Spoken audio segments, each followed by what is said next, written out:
दोस्तों, मेरा नाम है ऑली और मेरी सांसें इस तरह रोज थमती हैं। अगर आपको लगता है हमारी घाटी में सब मिलजुल कर रहते हैं, तो आपको गलत फहमी है। सुनिए, तुम्हारे पंखों का पंखा नहीं बनाना तो कहना। आओ ना। ध्यान दीजिए।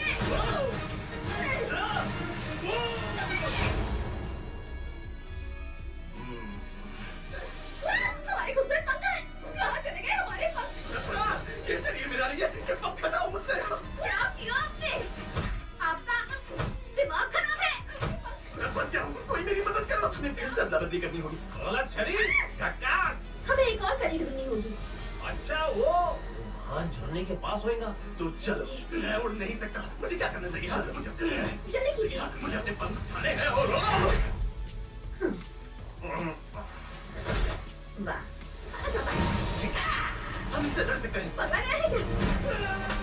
हम मरने वाले हैं। जल्दी ओली, ओली, ओली। हमारी असली ताकत एकता में।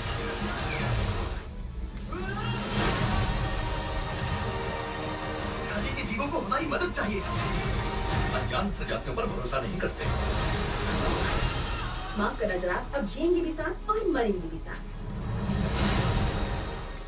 एक ऐसी दुनिया इमेजिन करो जहाँ जंगल के अंदर हर चीज जिंदा फील होती, हवा भी, पानी भी और पेड़ों की सांसें भी। लेकिन इसी खूबसूरत दुनिया के बीच एक ऐसा राज छुपा हो जो सिर्फ एक गलती से पूरे इकोसिस्टम को बर्बाद कर सकता। और फिर एक दिन दो जानवर जो एक दूसरे को देखना भी पसंद नहीं करते, एक मिस्टिकल प्लांट की वजह से अपनी बॉडी स्वैप कर लेते हैं। सोचो, तुम्हारी आंखों के सामने तुम्हारी आइडेंटिटी ही छिन जाए, तुम्हारी आवाज, तुम्हारी स्पीड, तुम्हारी स्ट्रेंथ, सब कुछ किसी और का हो जाए और उसके बाद तुम्हें उसी इंसान के साथ मिलकर सरवाइव करना पड़े जिसे तुम अपना सबसे बड़ा एनिमी समझते। स्वैप्ड सिर्फ एक एनिमेटेड कॉमेडी नहीं है, ये सर्वाइवल, आइडेंटिटी, ट्रस्ट और नेचर के बैलेंस की स्टोरी है जो धीरे धीरे एक इनोसेंट एडवेंचर से डार्क मिस्ट्री में ट्रांसफॉर्म होती। 2026 में रिलीज हुई स्वैप्ड को डायरेक्ट किया है नाथन ग्रेनो ने, जो डिज्नी की लेजेंडरी एनिमेटेड फिल्म टैंगल्ड के डायरेक्टर भी रह चुके हैं। ये मूवी स्काईडांस एनिमेशन के अंडर बनी है और नेटफ्लिक्स पर एक्सक्लूसिवली रिलीज हुई थी 1 मई 2026 को। रन टाइम लगभग 1 घंटा 42 मिनट का है, लेकिन विजुअली ये मूवी इतनी डिटेल्ड और इमर्सिव फील होती है कि ऑडियंस ऑलमोस्ट द वैली नाम की फैंटेसी दुनिया का हिस्सा बन जाती। वॉइस कास्ट भी काफी इंटरेस्टिंग है, जहाँ माइकल बी जॉर्डन ने ओलियो का वॉइस दी है, जूनो टेम्पल ने आइवी को, और सपोर्टिंग कास्ट में Tracy Morgan, cardiac the entertainer और जस्टिना मकाडो जैसे टैलेंटेड एक्टर्स इंक्लूडेड हैं। रिलीज के बाद क्रिटिक्स का रिएक्शन मिक्स्ड रहा। कुछ लोगों ने मूवी की विजुअल्स और वर्ल्ड बिल्डिंग को ब्रेथटेकिंग बोला, जबकि कुछ क्रिटिक्स ने कहा कि बॉडी स्वैप ट्रूप फ्लेमिलियर लगता है। लेकिन ऑनेस्टली, अगर आप सिनेमैटिक एनिमेटेड एडवेंचर्स एंजॉय करते हो जहां इमोशंस और फैंटेसी नेचुरली ब्लेंड होते हैं, तो ये मूवी काफी इंगेजिंग एक्सपीरियंस देती। मूवी की शुरुआत होती है द वैली से, एक मैजिकल इकोसिस्टम जो इतना कलरफुल और अलाइव लगता है कि हर फ्रेम वॉलपेपर जैसा फील दे। फ्लोटिंग स्पोर्ट्स हवा में ग्लो कर रहे हैं, रिवर्स नियॉन ब्लू शाइन करती और जाइंट ट्रीज लिटरली क्लाउड्स के ऊपर तक जाते दिखते हैं। लेकिन इस पैराडाइज के अंदर एक साइलेंट प्रॉब्लम स्लोली ग्रो कर रही। पानी कम हो रहा है, रिवर्स ड्राई होने लगती हैं, क्रीचर्स माइग्रेट कर रहे हैं और जंगल के एल्डर्स एक पुरानी प्रोफेसी की बात करने लगे। फायरवोल्फ की प्रोफेसी, एक लेजेंडरी प्रेडेटर जो सपोर्टेड तब लौट कर आता है जब वैली का बैलेंस टूटने लगता। इसी इन्वायरमेंट में हम मिलते हैं ओलियो से। ओलियो एक पुक्यो है, स्मॉल वुडलैंड क्रीचर जो हाइपर एक्टिव, क्यूरियस और थोड़ा रेकलेस नेचर का होता। माइकल बी जॉर्डन की वॉइस एक्टिंग कैरेक्टर को काफी एनर्जेटिक पर्सनैलिटी देती। ओलियो हर चीज को एडवेंचर समझता है, रूल्स फॉलो करना उसके लिए बोरिंग है। उसका फैमिली क्लैन हमेशा सर्वाइवल मोड में रहता है क्योंकि प्रोकोस नेचुरली वीकर स्पीसीज मानी जाती। इसलिए ओलियो का ड्रीम होता है प्रूव करना कि वो सिर्फ एक स्केर्ड क्रीचर नहीं। लेकिन प्रॉब्लम यह है कि उसकी इम्पल्सिव पर्सनालिटी उसे बार बार डेंजर में डाल देती। दूसरी साइड पर हम देखते हैं आइवी को। आइवी एक मैजेस्टिक ब्राइट ग्रीन बर्ड है जिसे जवान स्पीसीज बोला जाता है। जवान्स वैली का स्काई गार्डियंस माने जाते हैं। वो एलिगेंट, डिसिप्लिन्ड और प्राउड होते हैं। आइवी का कैरेक्टर ओलियो के कंप्लीट अपोजिट है, काम, इंटेलिजेंट और इमोशनली ग्राउंडेड। उसकी स्पीसीज पोकोस को नॉनसेंस समझती और ऑनेस्टली आइवी भी एग्जैक्टली वही सोचते हैं। उसके लिए ओलियो जैसे क्रीचर्स इररिस्पॉन्सिबल और केओटिक होते हैं जो इकोसिस्टम को और अनस्टेबल बना देते हैं। मूवी का फर्स्ट मेजर इंटरेक्शन तब होता है जब oleo secretly restricted forest area में घुस जाता है। वहाँ एक ग्रोइंग मैजेस्टिकल प्लांट होता है जिसके बारे में लेजेंड्स हैं कि उसमें एंशिएंट एनर्जी एग्जिस्ट करती। ओलियो नेचुरली क्यूरियोसिटी में उस प्लांट को टच कर लेता है। उसी मोमेंट आईवी भी वहां आ जाती है क्योंकि उसका काम सेक्रेट जोन्स प्रोटेक्ट करना होता है। दोनों की आर्ग्यूमेंट इंस्टेंटली स्टार्ट हो जाती है। आईवी उसे ब्लेम करती है कि उसकी स्टुपिडिटी की वजह से वैली और अनस्टेबल हो सकता। ओलियो भी डिफेंसिव हो जाता है और फिर एक्सीडेंटली दोनों मेस्टिकल रूट्स के अंदर घुस जाते हैं। जो सीन उसके बाद आता है वो विजुअली मूवी का सबसे creative sequence. Entire screen colours और डिस्टॉर्टेड एनर्जी वेव्स से फिल हो जाती है। फॉरेस्ट लिटरली रिएक्ट करने लगता है, ट्रीज शेक करते हैं, ग्लोइंग स्पोर्ट्स एक्सप्लोड करते हैं और फिर सडन साइलेंस। नेक्स्ट मॉर्निंग जब ओलियो उठता है तो उसे रियलाइज होता है कि उसके विंग्स हैं और आईवी जब अपनी रिफ्लेक्शन देखती है तो वो स्क्रीम कर उठ क्योंकि अब वो एक टाइनी पोको बॉडी में ट्रैप्ड है। इनिशियली ये सीक्वेंस कॉमेडी से भरा हुआ है। ओलियो फ्लाइंग कंट्रोल नहीं कर पाता, बार बार क्रैश करता है। आईवी ग्राउंड पे बैलेंस लूज करती रहती है, लेकिन मूवी स्मार्टली कॉमेडी को सिर्फ सरफेस लेवल पे यूज करती। धीरे धीरे आइडेंटिटी क्राइसिस और एम्पैथी का थीम बिल्ड होना स्टार्ट होता। ओलियो पहली बार रियलाइज करता है कि आईवी की लाइफ उतनी इजी नहीं जितनी वो इमेजिन करता। स्काई पोर्टर्स एग्जॉस्टिंग है, एक्सपेक्टेशंस ह्यूज हैं, हर जवान से परफेक्शन एक्सपेक्ट की जाती है। दूसरी साइड आईवी को समझ आता है कि पूको लाइफ कांस्टेंट फियर और सर्वाइवल से भरी है। टाइनी साइज की वजह से ऑलमोस्ट हर प्रेडेटर उसके लिए थ्रेट है। ये बॉडी स्वैप ग्रेजुअली दोनों को एक दूसरे की रियलिटी फील करवाता है। इसी बीच वैली की ड्रॉट कंडीशन और डेंजरस होने लगती। लेक्स ड्राई हो रहे होते हैं, क्रॉप्स फेल हो रहे होते हैं और रूमर्स स्प्रेड होने लगते हैं कि फायरवॉल्फ नियर बाय फॉरेस्ट देखा गया। फायरवॉल्फ मूवी का सबसे मिस्टीरियस एलिमेंट। एंटायर फिल्म उसके अराउंड टेंशन बिल्ड करती रहती। कोई क्लियरली नहीं जानता कि वो रियल है या सिर्फ कुछ क्रीचर्स उसे डेमन समझते हैं, कुछ बिलीव करते हैं कि नेचर का पनिशमेंट है। ओलियो और आईवी इनिशियली सिर्फ अपने ओरिजिनल बॉडीज वापस पाना चाहते हैं, लेकिन जब वो मिस्टिकल प्लांट के पास दोबारा जाते हैं तो पता चलता है कि प्लांट ऑलमोस्ट डेड हो चुका क्योंकि वैली की एनर्जी इम्बैलेंस हो रही। एक एंशिएंट क्रीचर उन्हें बताता है कि अगर ड्रॉट कंटिन्यू हुई तो स्वैप परमानेंट हो सकता और सिर्फ एक हिडन वाटर सोर्स ही वैली को रिस्टोर कर सकता। यहाँ से मूवी फुल एडवेंचर मोड में एंटर करती। दोनों फोर्स्ड पार्टनरशिप में डेंजरस जर्नी स्टार्ट करती। इस जर्नी के थ्रू मूवी अपनी वर्ल्ड बिल्डिंग फुली एक्सप्लोर करती। Floating caves, glowing marshlands, underground crystal rivers, हर लोकेशन विजुअली यूनिक फील होती है।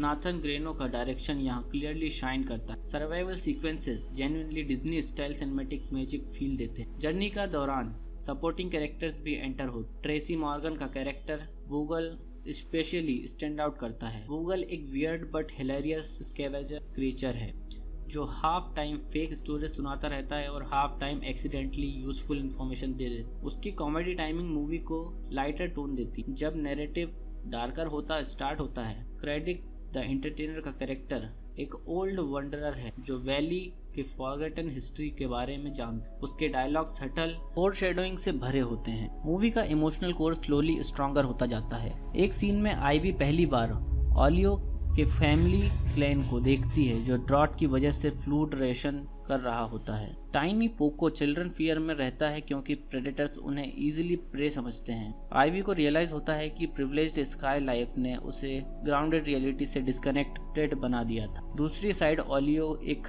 मोमेंट में आईवी की मेमोरीज डिस्कवर करता है जब मिस्टिकल एनर्जी एक्सीडेंटली एक्टिवेट होती। उसे पता चलता है कि आईवी पर बचपन से प्रेशर था परफेक्ट गार्डियन बनने। फेलियर का फियर उसे इमोशनली डिस्टेंट बना चुका है। मूवी का मिडिल पोर्शन काफी लेयर्ड हो जाता है। स्पेसिफिकली ये एक फन फैंटेसी एडवेंचर लगता है, लेकिन अंडर द सरफेस ये प्रीजुडिस और पर्सपेक्टिव चेंज की स्टोरी है। दोनों कैरेक्टर्स ग्रेजुअली एक दूसरे की स्ट्रेंथ अप्रिशिएट करना स्टार्ट करते हैं। ओलियो आईवी को डिसिप्लिन और इंटेलिजेंस को से इम्प्रेस का होता है।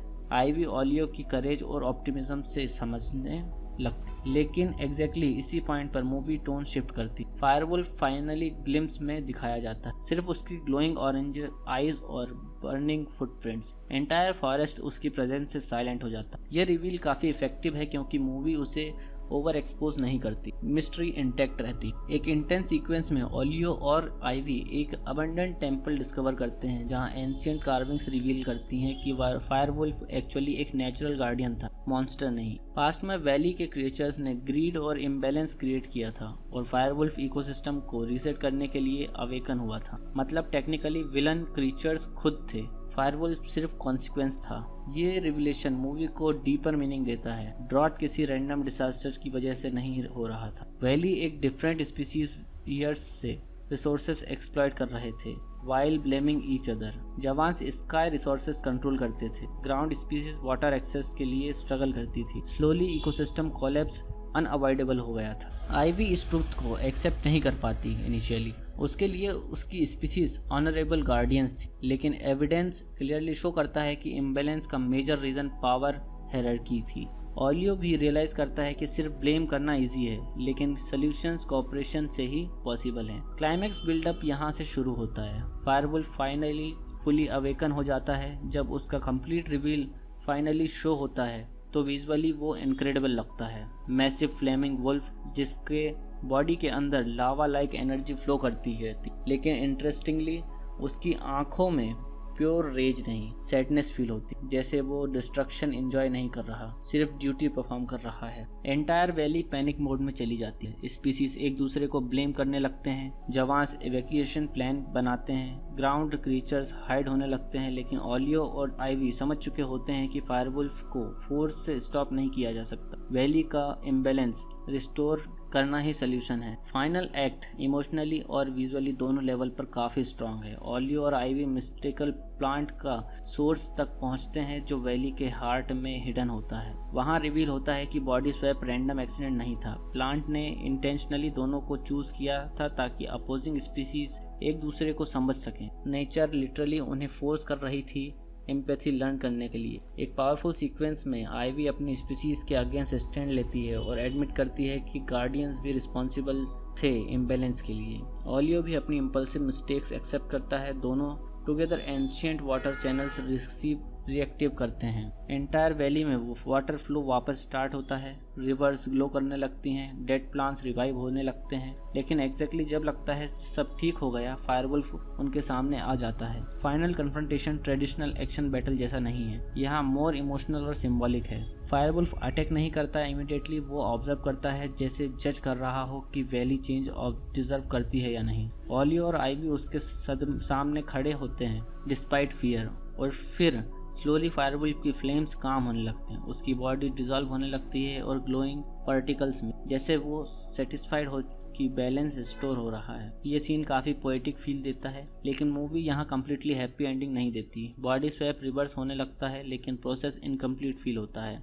ओलियो और आइवी अपने ओरिजिनल बॉडीज में वापस आ जाते हैं, लेकिन उनके अंदर का परमानेंट कनेक्शन एक रह जाता है। वो एक दूसरे के इमोशंस सटली फील कर सकते हैं, जैसे मिस्टिकल प्लांट ने उसके आइडेंटिटीज परमानेंटली लिंक कर दी। एंडिंग सीन्स में वैली टेम्परली पीसफुल लगती है, डिफरेंट स्पीसीज का ऑपरेशन स्टार्ट होती है, लेकिन फाइनल मोमेंट में मूवी एक और मिस्ट्री टीज करती है। डीप फॉरेस्ट के अंदर एक स्मॉल ग्लोइंग फुटप्रिंट अपीयर होता है, एग्जैक्टली फायरवुल्फ जैसा। मतलब क्या वो ट्रूली गॉन नहीं हुआ, या बैलेंस फिर कभी डिस्टर्ब होगा? अगर रिव्यू पर्सपेक्टिव से देखा जाए तो स्वैप्ड की बिगेस्ट स्ट्रेंथ डेफिनेटली उसकी विजुअल्स और इमोशनल वर्ल्ड बिल्डिंग है। एनिमेशन जेन्युइनली गॉर्जियस है, हर फ्रेम वाइब्रेंट और सिनेमैटिक लगता है, स्पेशली लाइटिंग और एनवायरमेंटल डिज़ाइन काफ़ी इम्प्रेसिव लगता है। Nathan Greno clearly fantasy story telling को विजुअली एंगेजिंग बनाना जानते। वॉइस एक्टिंग भी स्ट्रॉन्ग है, स्पेशली माइकल बी जॉर्डन और टूनो टेम्पल की केमिस्ट्री मूवी को इमोशनली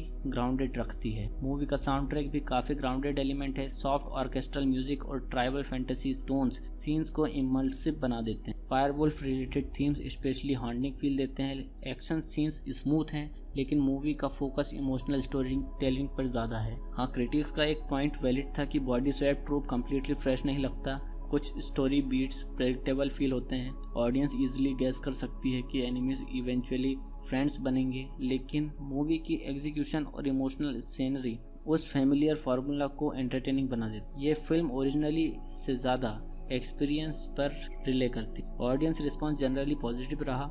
स्पेसिफिकली फैमिली व्यूअर्स और एनिमेशन फैंस के लिए। सोशल मीडिया पर लोगों ने मूवी की विजुअल्स और इमोशनल थीम्स प्रेज की। कुछ व्यूअर्स ने कंपेयर भी किया क्लासिक डिज्नी एडवेंचर फिल्म्स से because of its magical ecosystem vibe. Kids को कम्प्लीटली कॉमेडी और क्रिएचर्स पसंद आए, जबकि adults deeper emotional environmental themes appreciate कर रहे।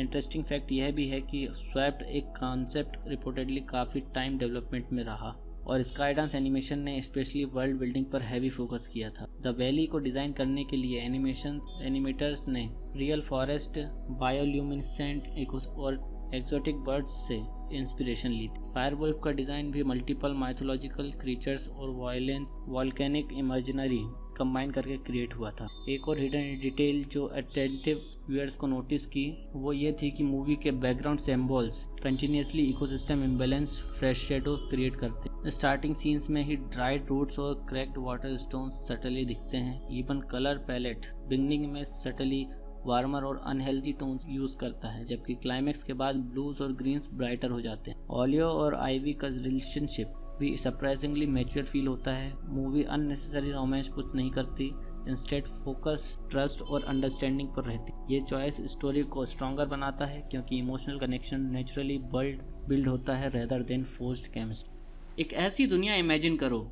जहाँ जंगल के अंदर हर चीज जिंदा फील होती, हवा भी, पानी भी और पेड़ों की सांसें भी। लेकिन इसी खूबसूरत दुनिया के बीच एक ऐसा राज छुपा हो जो सिर्फ एक गलती से पूरे इकोसिस्टम को बर्बाद कर सकता। और फिर एक दिन दो जानवर जो एक दूसरे को देखना भी पसंद नहीं करते, एक मिस्टिकल प्लांट की वजह से अपनी बॉडी स्वैप कर लेते। सोचो, तुम्हारी आंखों के सामने तुम्हारी आइडेंटिटी ही छिन जाए, तुम्हारी आवाज, तुम्हारी स्पीड, तुम्हारी स्ट्रेंथ, सब कुछ किसी और का हो जाए और उसके बाद तुम्हें उसी इंसान के साथ मिलकर सरवाइव करना पड़े जिसे तुम अपना सबसे बड़ा एनिमी समझते। स्वैप्ड सिर्फ एक एनिमेटेड कॉमेडी नहीं है, ये सर्वाइवल, आइडेंटिटी, ट्रस्ट और नेचर के बैलेंस की स्टोरी है जो धीरे धीरे एक इनोसेंट एडवेंचर से डार्क मिस्ट्री में ट्रांसफॉर्म होती। 2026 में रिलीज हुई स्वैप्ड को डायरेक्ट किया है नाथन ग्रेनो ने, जो डिज्नी की लेजेंडरी एनिमेटेड फिल्म टैंगल्ड के डायरेक्टर भी रह चुके हैं। ये मूवी स्काईडांस एनिमेशन के अंडर बनी है और नेटफ्लिक्स पर एक्सक्लूसिवली रिलीज हुई थी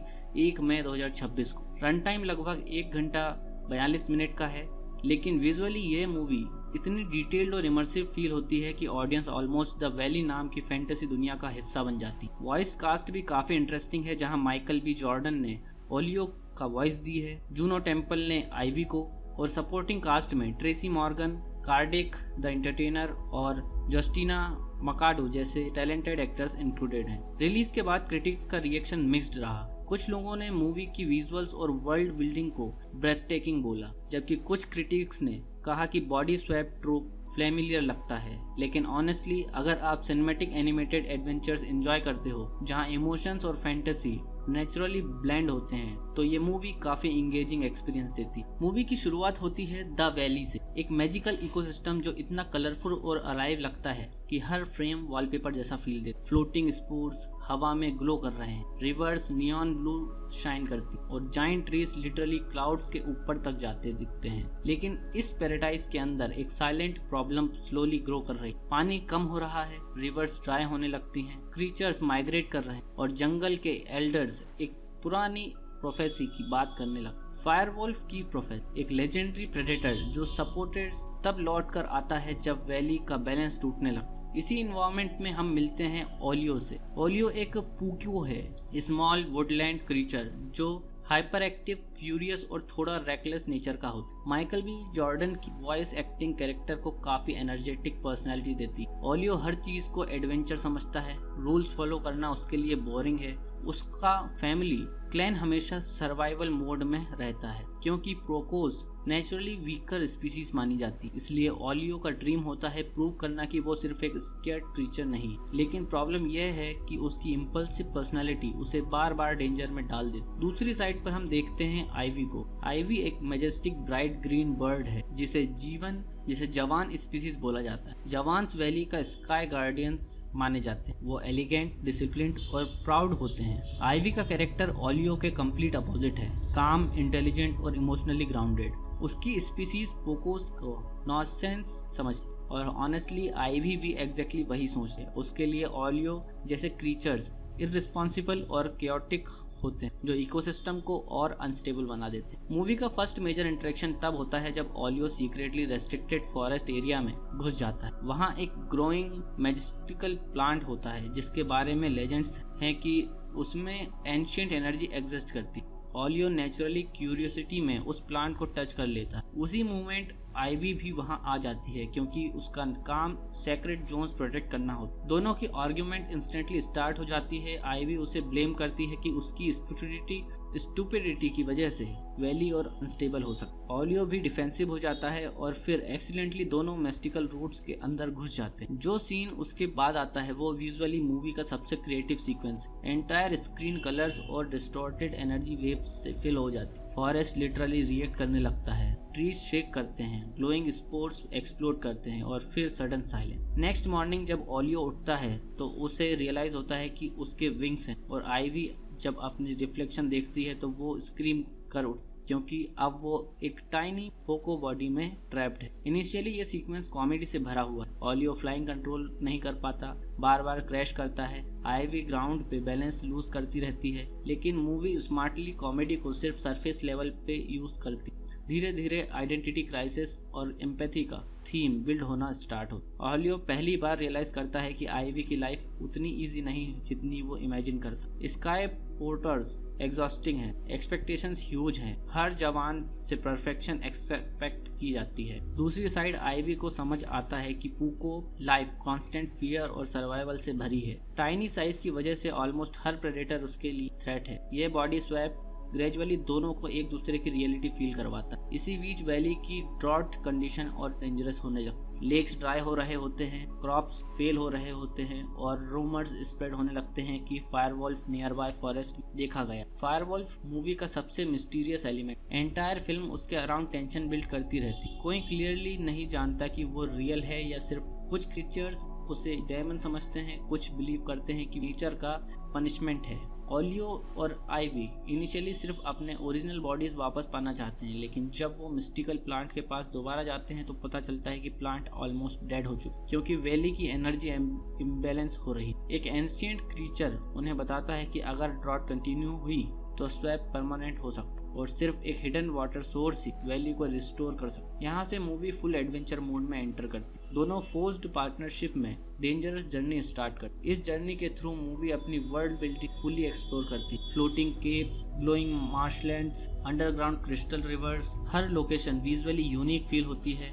नाथन ग्रेनो का डायरेक्शन यहाँ क्लियरली शाइन करता है। Survival sequences genuinely Disney style cinematic magic feel देते हैं। जर्नी का दौरान सपोर्टिंग कैरेक्टर्स भी एंटर हो। ट्रेसी मॉर्गन का कैरेक्टर वूगल स्पेशली स्टैंड आउट करता है। वूगल एक weird but hilarious scavenger creature है जो हाफ टाइम फेक स्टोरीज सुनाता रहता है और half time accidentally useful information दे देता है। उसकी कॉमेडी टाइमिंग मूवी को लाइटर टोन देती। जब नैरेटिव डार्कर होता स्टार्ट होता है, क्रेडिट द एंटरटेनर का कैरेक्टर एक ओल्ड वंडरर है जो वैली के फॉरगेटन हिस्ट्री के बारे में जानता। उसके डायलॉग सटल और शेडोइंग से भरे होते हैं। मूवी का इमोशनल कोर स्लोली स्ट्रॉन्गर होता जाता है। एक सीन में आईवी पहली बार ओलियो के फैमिली क्लैन को देखती है जो ड्रॉट की वजह से फ्लूड रेशन कर रहा होता है। टाइनी पोको चिल्ड्रन फियर में रहता है क्योंकि प्रेडेटर्स उन्हें इजीली प्रे समझते हैं। आईवी को रियलाइज होता है कि प्रिविलेज्ड स्काई लाइफ ने उसे ग्राउंडेड रियलिटी से डिस्कनेक्टेड बना दिया था। दूसरी साइड ओलियो एक मोमेंट में आईवी की मेमोरीज डिस्कवर करता है जब मिस्टिकल एनर्जी एक्सीडेंटली एक्टिवेट होती। उसे पता चलता है कि आईवी पर बचपन से प्रेशर था परफेक्ट गार्डियन बनने। फेलियर का फियर उसे इमोशनली डिस्टेंट बना चुका है। मूवी का मिडिल पोर्शन काफी लेयर्ड हो जाता है। स्पेसिफिकली ये एक फन फैंटेसी एडवेंचर लगता है, लेकिन अंडर द सरफेस ये प्रीजुडिस और पर्सपेक्टिव चेंज की स्टोरी है। दोनों कैरेक्टर्स ग्रेजुअली एक दूसरे की स्ट्रेंथ अप्रिशिएट करना स्टार्ट करते हैं। ओलियो आईवी को डिसिप्लिन और इंटेलिजेंस को से इम्प्रेस होता है। आईवी ओलियो की करेज और ऑप्टिमिज्म से समझने लगती, लेकिन एग्जैक्टली इसी पॉइंट पर मूवी टोन शिफ्ट करती। फायरवुल्फ फाइनली ग्लिम्स में दिखाया जाता है, सिर्फ उसकी ग्लोइंग ऑरेंज आईज और बर्निंग फुटप्रिंट्स। एंटायर फॉरेस्ट उसकी प्रेजेंस से साइलेंट हो जाता है। यह रिवील काफी इफेक्टिव है क्योंकि मूवी उसे ओवर एक्सपोज नहीं करती, मिस्ट्री इंटैक्ट रहती। एक इंटेंस सीक्वेंस में ओलियो और आइवी एक अबंडेंट टेम्पल डिस्कवर करते हैं जहां एंशिएंट कार्विंग्स रिवील करती हैं कि फायरवुल्फ एक्चुअली एक नेचुरल गार्डियन था, मॉन्स्टर नहीं। पास्ट में वैली के क्रिएचर्स ने ग्रीड और इम्बैलेंस क्रिएट किया था और फायरवुल्फ इकोसिस्टम को रीसेट करने के लिए अवेकन हुआ था। मतलब टेक्निकली विलन क्रिएचर्स खुद थे, फायरवुल्फ सिर्फ कॉन्सिक्वेंस था। ये रिविलेशन मूवी को डीपर मीनिंग देता है। ड्रॉट किसी रैंडम डिजास्टर की वजह से नहीं हो रहा था। वैली एक डिफरेंट स्पीसीज ईयर्स से रिसोर्सेज एक्सप्लॉइट कर रहे थे while blaming each other. Jawans sky resources control करते थे, ग्राउंड स्पीसीज वाटर एक्सेस के लिए स्ट्रगल करती थी। स्लोली इकोसिस्टम कोलैप्स अनअवॉइडेबल हो गया था। आइवी इस ट्रुथ को एक्सेप्ट नहीं कर पाती इनिशियली, उसके लिए उसकी स्पीसीज ऑनरेबल गार्डियंस थी, लेकिन एविडेंस क्लियरली शो करता है कि इम्बैलेंस का मेजर रीजन पावर हायरार्की थी। ओलियो भी रियलाइज करता है कि सिर्फ ब्लेम करना इजी है, लेकिन सॉल्यूशंस कोऑपरेशन से ही पॉसिबल है। क्लाइमैक्स बिल्डअप यहाँ से शुरू होता है। फायरवुल्फ फाइनली फुली अवेकन हो जाता है। जब उसका कंप्लीट रिवील फाइनली शो होता है तो विजुअली वो इनक्रेडिबल लगता है। मैसिव फ्लेमिंग वुल्फ जिसके बॉडी के अंदर लावा लाइक एनर्जी फ्लो करती है, लेकिन इंटरेस्टिंगली उसकी आंखों में प्योर रेज नहीं, सैडनेस फील होती, जैसे वो डिस्ट्रक्शन एंजॉय नहीं कर रहा, सिर्फ ड्यूटी परफॉर्म कर रहा है। एंटायर वैली पैनिक मोड में चली जाती है। स्पीसीज एक दूसरे को ब्लेम करने लगते हैं, जवान्स इवैक्यूएशन प्लान बनाते हैं, ग्राउंड क्रीचर्स हाइड होने लगते हैं, लेकिन ओलियो और आइवी समझ चुके होते हैं कि फायरवुल्फ को फोर्स से स्टॉप नहीं किया जा सकता। वैली का इम्बैलेंस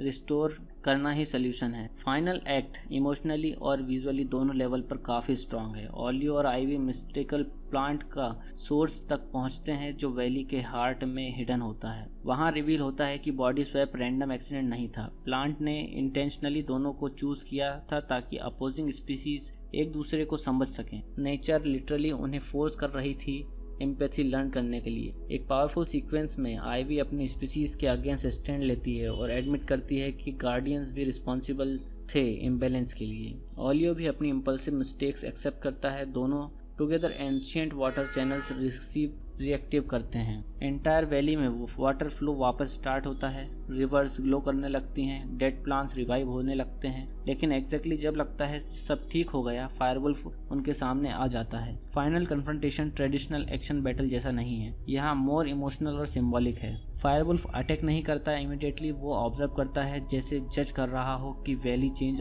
डिजर्व करती है या नहीं। ओलियो और आइवी उसके सामने खड़े होते हैं डिस्पाइट फियर, और फिर स्लोली फायरवुल्फ की फ्लेम्स काम होने लगते हैं, उसकी बॉडी डिजॉल्व होने लगती है और ग्लोइंग पार्टिकल्स में, जैसे वो सेटिस्फाइड हो कि बैलेंस स्टोर हो रहा है। ये सीन काफ़ी पोएटिक फील देता है, लेकिन मूवी यहाँ कम्प्लीटली हैप्पी एंडिंग नहीं देती। बॉडी स्वैप रिवर्स होने लगता है, लेकिन प्रोसेस इनकम्प्लीट फील होता है। ओलियो और आइवी अपने ओरिजिनल बॉडीज में वापस आ जाते हैं, लेकिन उनके अंदर का परमानेंट कनेक्शन एक रह जाता है। वो एक दूसरे के इमोशंस सटली फील कर सकते हैं, जैसे मिस्टिकल प्लांट ने उसके आइडेंटिटीज परमानेंटली लिंक कर दी। एंडिंग सीन्स में वैली टेम्परली पीसफुल लगती है, डिफरेंट स्पीसीज का ऑपरेशन स्टार्ट होती है, लेकिन फाइनल मोमेंट में मूवी एक और मिस्ट्री टीज करती है। डीप फॉरेस्ट के अंदर एक स्मॉल ग्लोइंग फुटप्रिंट अपीयर होता है, एग्जैक्टली फायरवुल्फ जैसा। मतलब क्या वो ट्रूली गॉन नहीं हुआ, या बैलेंस फिर कभी डिस्टर्ब होगा? अगर रिव्यू पर्सपेक्टिव से देखा जाए तो स्वैप्ड की बिगेस्ट स्ट्रेंथ डेफिनेटली उसकी विजुअल्स और इमोशनल वर्ल्ड बिल्डिंग है। एनिमेशन जेन्युइनली गॉर्जियस है, हर फ्रेम वाइब्रेंट और सिनेमैटिक लगता है, स्पेशली लाइटिंग और एनवायरमेंटल डिज़ाइन काफ़ी इम्प्रेसिव लगता है। Nathan Greno clearly fantasy story telling को विजुअली एंगेजिंग बनाना जानता। वॉइस एक्टिंग भी स्ट्रॉन्ग है, स्पेशली माइकल बी जॉर्डन और टूनो टेम्पल की केमिस्ट्री मूवी को इमोशनली ग्राउंडेड रखती है। मूवी का साउंड ट्रैक भी काफ़ी ग्राउंडेड एलिमेंट है, सॉफ्ट ऑर्केस्ट्रल म्यूजिक और ट्राइबल फैंटेसी टोन्स सीन्स को इमर्सिव बना देते हैं। फायरवुल्फ related themes specially haunting feel देते हैं। एक्शन सीन्स स्मूथ हैं, लेकिन मूवी का फोकस इमोशनल स्टोरी टेलिंग पर ज़्यादा है। हाँ, क्रिटिक्स का एक पॉइंट वैलिड था कि body swap trope completely fresh नहीं लगता, कुछ स्टोरी बीट्स प्रेडिक्टेबल फील होते हैं, ऑडियंस इजीली गेस कर सकती है कि एनिमीज इवेंचुअली फ्रेंड्स बनेंगे, लेकिन मूवी की एग्जीक्यूशन और इमोशनल सीनरी उस फैमिलियर फार्मूला को एंटरटेनिंग बना देती। ये फिल्म ओरिजिनली से ज़्यादा एक्सपीरियंस पर रिले करती। ऑडियंस रिस्पॉन्स जनरली पॉजिटिव रहा। स्पेसिफिकली फैमिली व्यूअर्स और एनिमेशन फैंस के लिए। सोशल मीडिया पर लोगों ने मूवी की विजुअल्स और इमोशनल थीम्स प्रेज की। कुछ व्यूअर्स ने कंपेयर भी किया क्लासिक डिज्नी एडवेंचर फिल्म्स से because of its magical ecosystem vibe.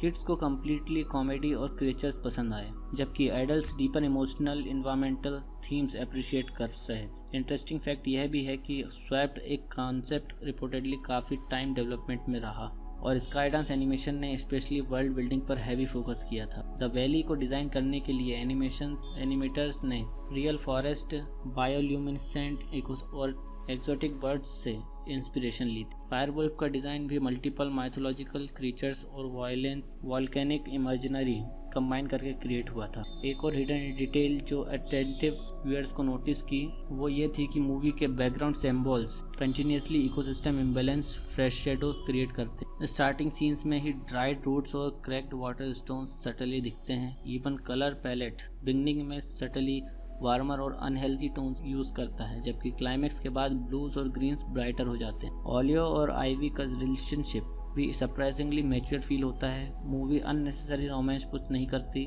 Instead focus trust और अंडरस्टैंडिंग पर रहती। ये चॉइस स्टोरी को स्ट्रॉन्गर बनाता है क्योंकि इमोशनल कनेक्शन नेचुरली बिल्ड होता है रेदर देन फोर्स्ड केमिस्ट्री। एक ऐसी दुनिया इमेजिन करो जहाँ जंगल के अंदर हर चीज जिंदा फील होती, हवा भी, पानी भी और पेड़ों की सांसें भी। लेकिन इसी खूबसूरत दुनिया के बीच एक ऐसा राज छुपा हो जो सिर्फ एक गलती से पूरे इकोसिस्टम को बर्बाद कर सकता। और फिर एक दिन दो जानवर जो एक दूसरे को देखना भी पसंद नहीं करते, एक मिस्टिकल प्लांट की वजह से अपनी बॉडी स्वैप कर लेते हैं। सोचो, तुम्हारी आंखों के सामने तुम्हारी आइडेंटिटी ही छिन जाए, तुम्हारी आवाज, तुम्हारी स्पीड, तुम्हारी स्ट्रेंथ, सब कुछ किसी और का हो जाए और उसके बाद तुम्हें उसी इंसान के साथ मिलकर सरवाइव करना पड़े जिसे तुम अपना सबसे बड़ा एनिमी समझते। स्वैप्ड सिर्फ एक एनिमेटेड कॉमेडी नहीं है, ये सर्वाइवल, आइडेंटिटी, ट्रस्ट और नेचर के बैलेंस की स्टोरी है जो धीरे धीरे एक इनोसेंट एडवेंचर से डार्क मिस्ट्री में ट्रांसफॉर्म होती। 2026 में रिलीज हुई स्वैप्ड को डायरेक्ट किया है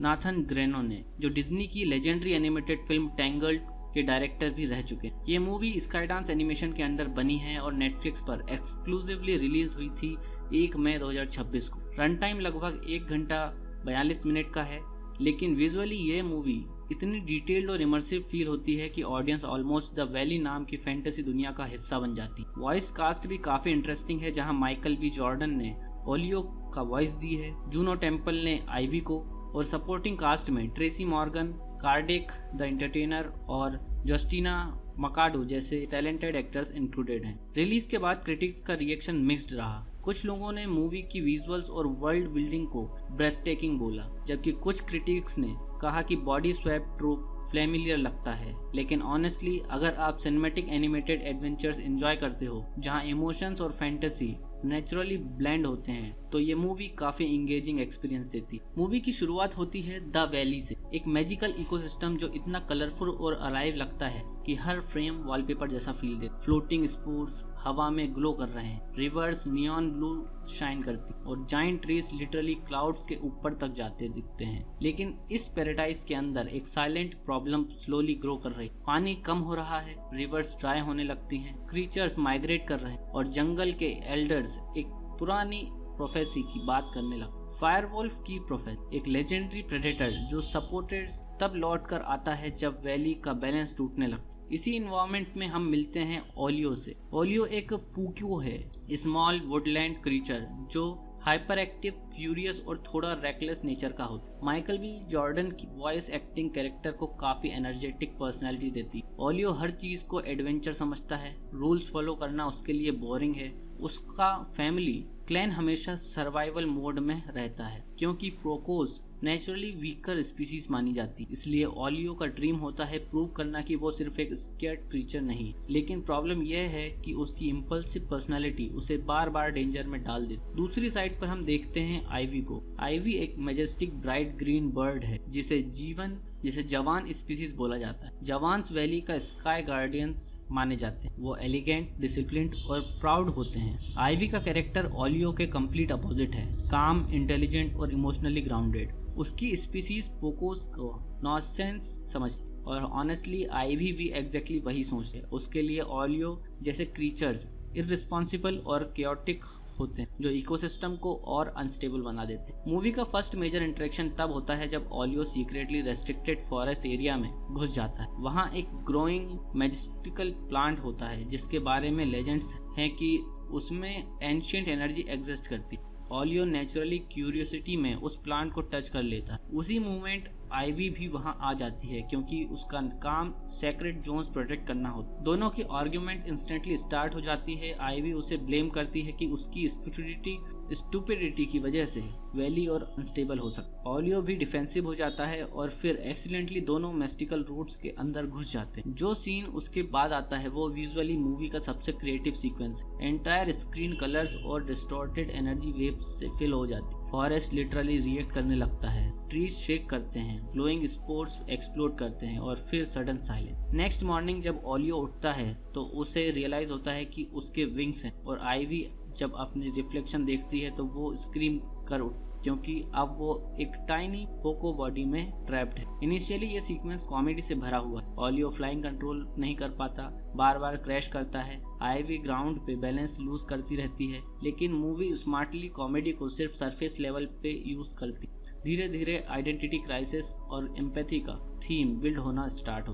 ओलियो पहली बार रियलाइज करता है कि आईवी की लाइफ उतनी इजी नहीं है जितनी वो इमेजिन करता। स्काई पोर्टर्स एग्जॉस्टिंग है, एक्सपेक्टेशंस ह्यूज हैं, हर जवान से परफेक्शन एक्सपेक्ट की जाती है। दूसरी साइड आईवी को समझ आता है कि पूको लाइफ कांस्टेंट फियर और सर्वाइवल से भरी है। टाइनी साइज की वजह से ऑलमोस्ट हर प्रेडेटर उसके लिए थ्रेट है। ये बॉडी स्वैप ग्रेजुअली दोनों को एक दूसरे की रियलिटी फील करवाता है। इसी बीच वैली की ड्रॉट कंडीशन और डेंजरस होने लगती। लेक्स ड्राई हो रहे होते हैं, क्रॉप्स फेल हो रहे होते हैं और रूमर्स स्प्रेड होने लगते हैं कि फायरवॉल्फ नियर बाय फॉरेस्ट देखा गया। फायरवॉल्फ मूवी का सबसे मिस्टीरियस एलिमेंट। एंटायर फिल्म उसके अराउंड टेंशन बिल्ड करती रहती। कोई क्लियरली नहीं जानता कि वो रियल है या सिर्फ कुछ क्रीचर्स उसे डेमन समझते हैं, कुछ बिलीव करते हैं कि नेचर का पनिशमेंट है। ओलियो और आईवी इनिशियली सिर्फ अपने ओरिजिनल बॉडीज वापस पाना चाहते हैं, लेकिन जब वो मिस्टिकल प्लांट के पास दोबारा जाते हैं तो पता चलता है कि प्लांट ऑलमोस्ट डेड हो चुका क्योंकि वैली की एनर्जी इम्बैलेंस हो रही।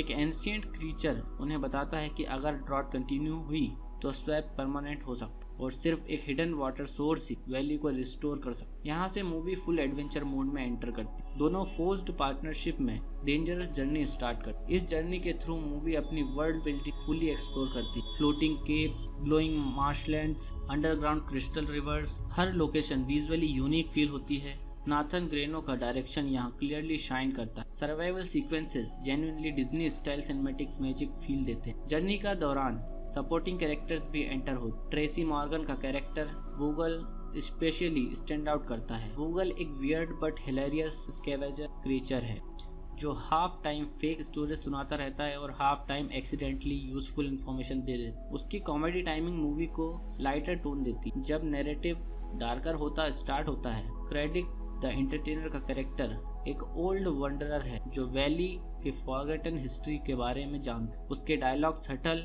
और शेडोइंग से भरे होते हैं। मूवी का इमोशनल कोर स्लोली स्ट्रॉन्गर होता जाता है। एक सीन में आईवी पहली बार ओलियो के फैमिली क्लैन को देखती है जो ड्रॉट की वजह से फूड रेशन कर रहा होता है। टाइनी पोको चिल्ड्रन फियर में रहता है क्योंकि प्रेडेटर्स उन्हें इजीली प्रे समझते हैं। आईवी को रियलाइज होता है कि प्रिविलेज्ड स्काई लाइफ ने उसे ग्राउंडेड रियलिटी से डिस्कनेक्टेड बना दिया था। दूसरी साइड ओलियो एक मूवमेंट में आईवी की मेमोरीज डिस्कवर करता है जब मिस्टिकल एनर्जी एक्सीडेंटली एक्टिवेट होती। उसे पता चलता है कि आईवी पर बचपन से प्रेशर था परफेक्ट गार्डियन बनने। फेलियर का फियर उसे इमोशनली डिस्टेंट बना चुका है। मूवी का मिडिल पोर्शन काफी लेयर्ड हो जाता है। स्पेसिफिकली ये एक फन फैंटेसी एडवेंचर लगता है, लेकिन अंडर द सरफेस ये प्रीजुडिस और पर्सपेक्टिव चेंज की स्टोरी है। दोनों कैरेक्टर्स ग्रेजुअली एक दूसरे की स्ट्रेंथ अप्रिशिएट करना स्टार्ट करते हैं। ओलियो आईवी को डिसिप्लिन और इंटेलिजेंस को से इम्प्रेस होता है।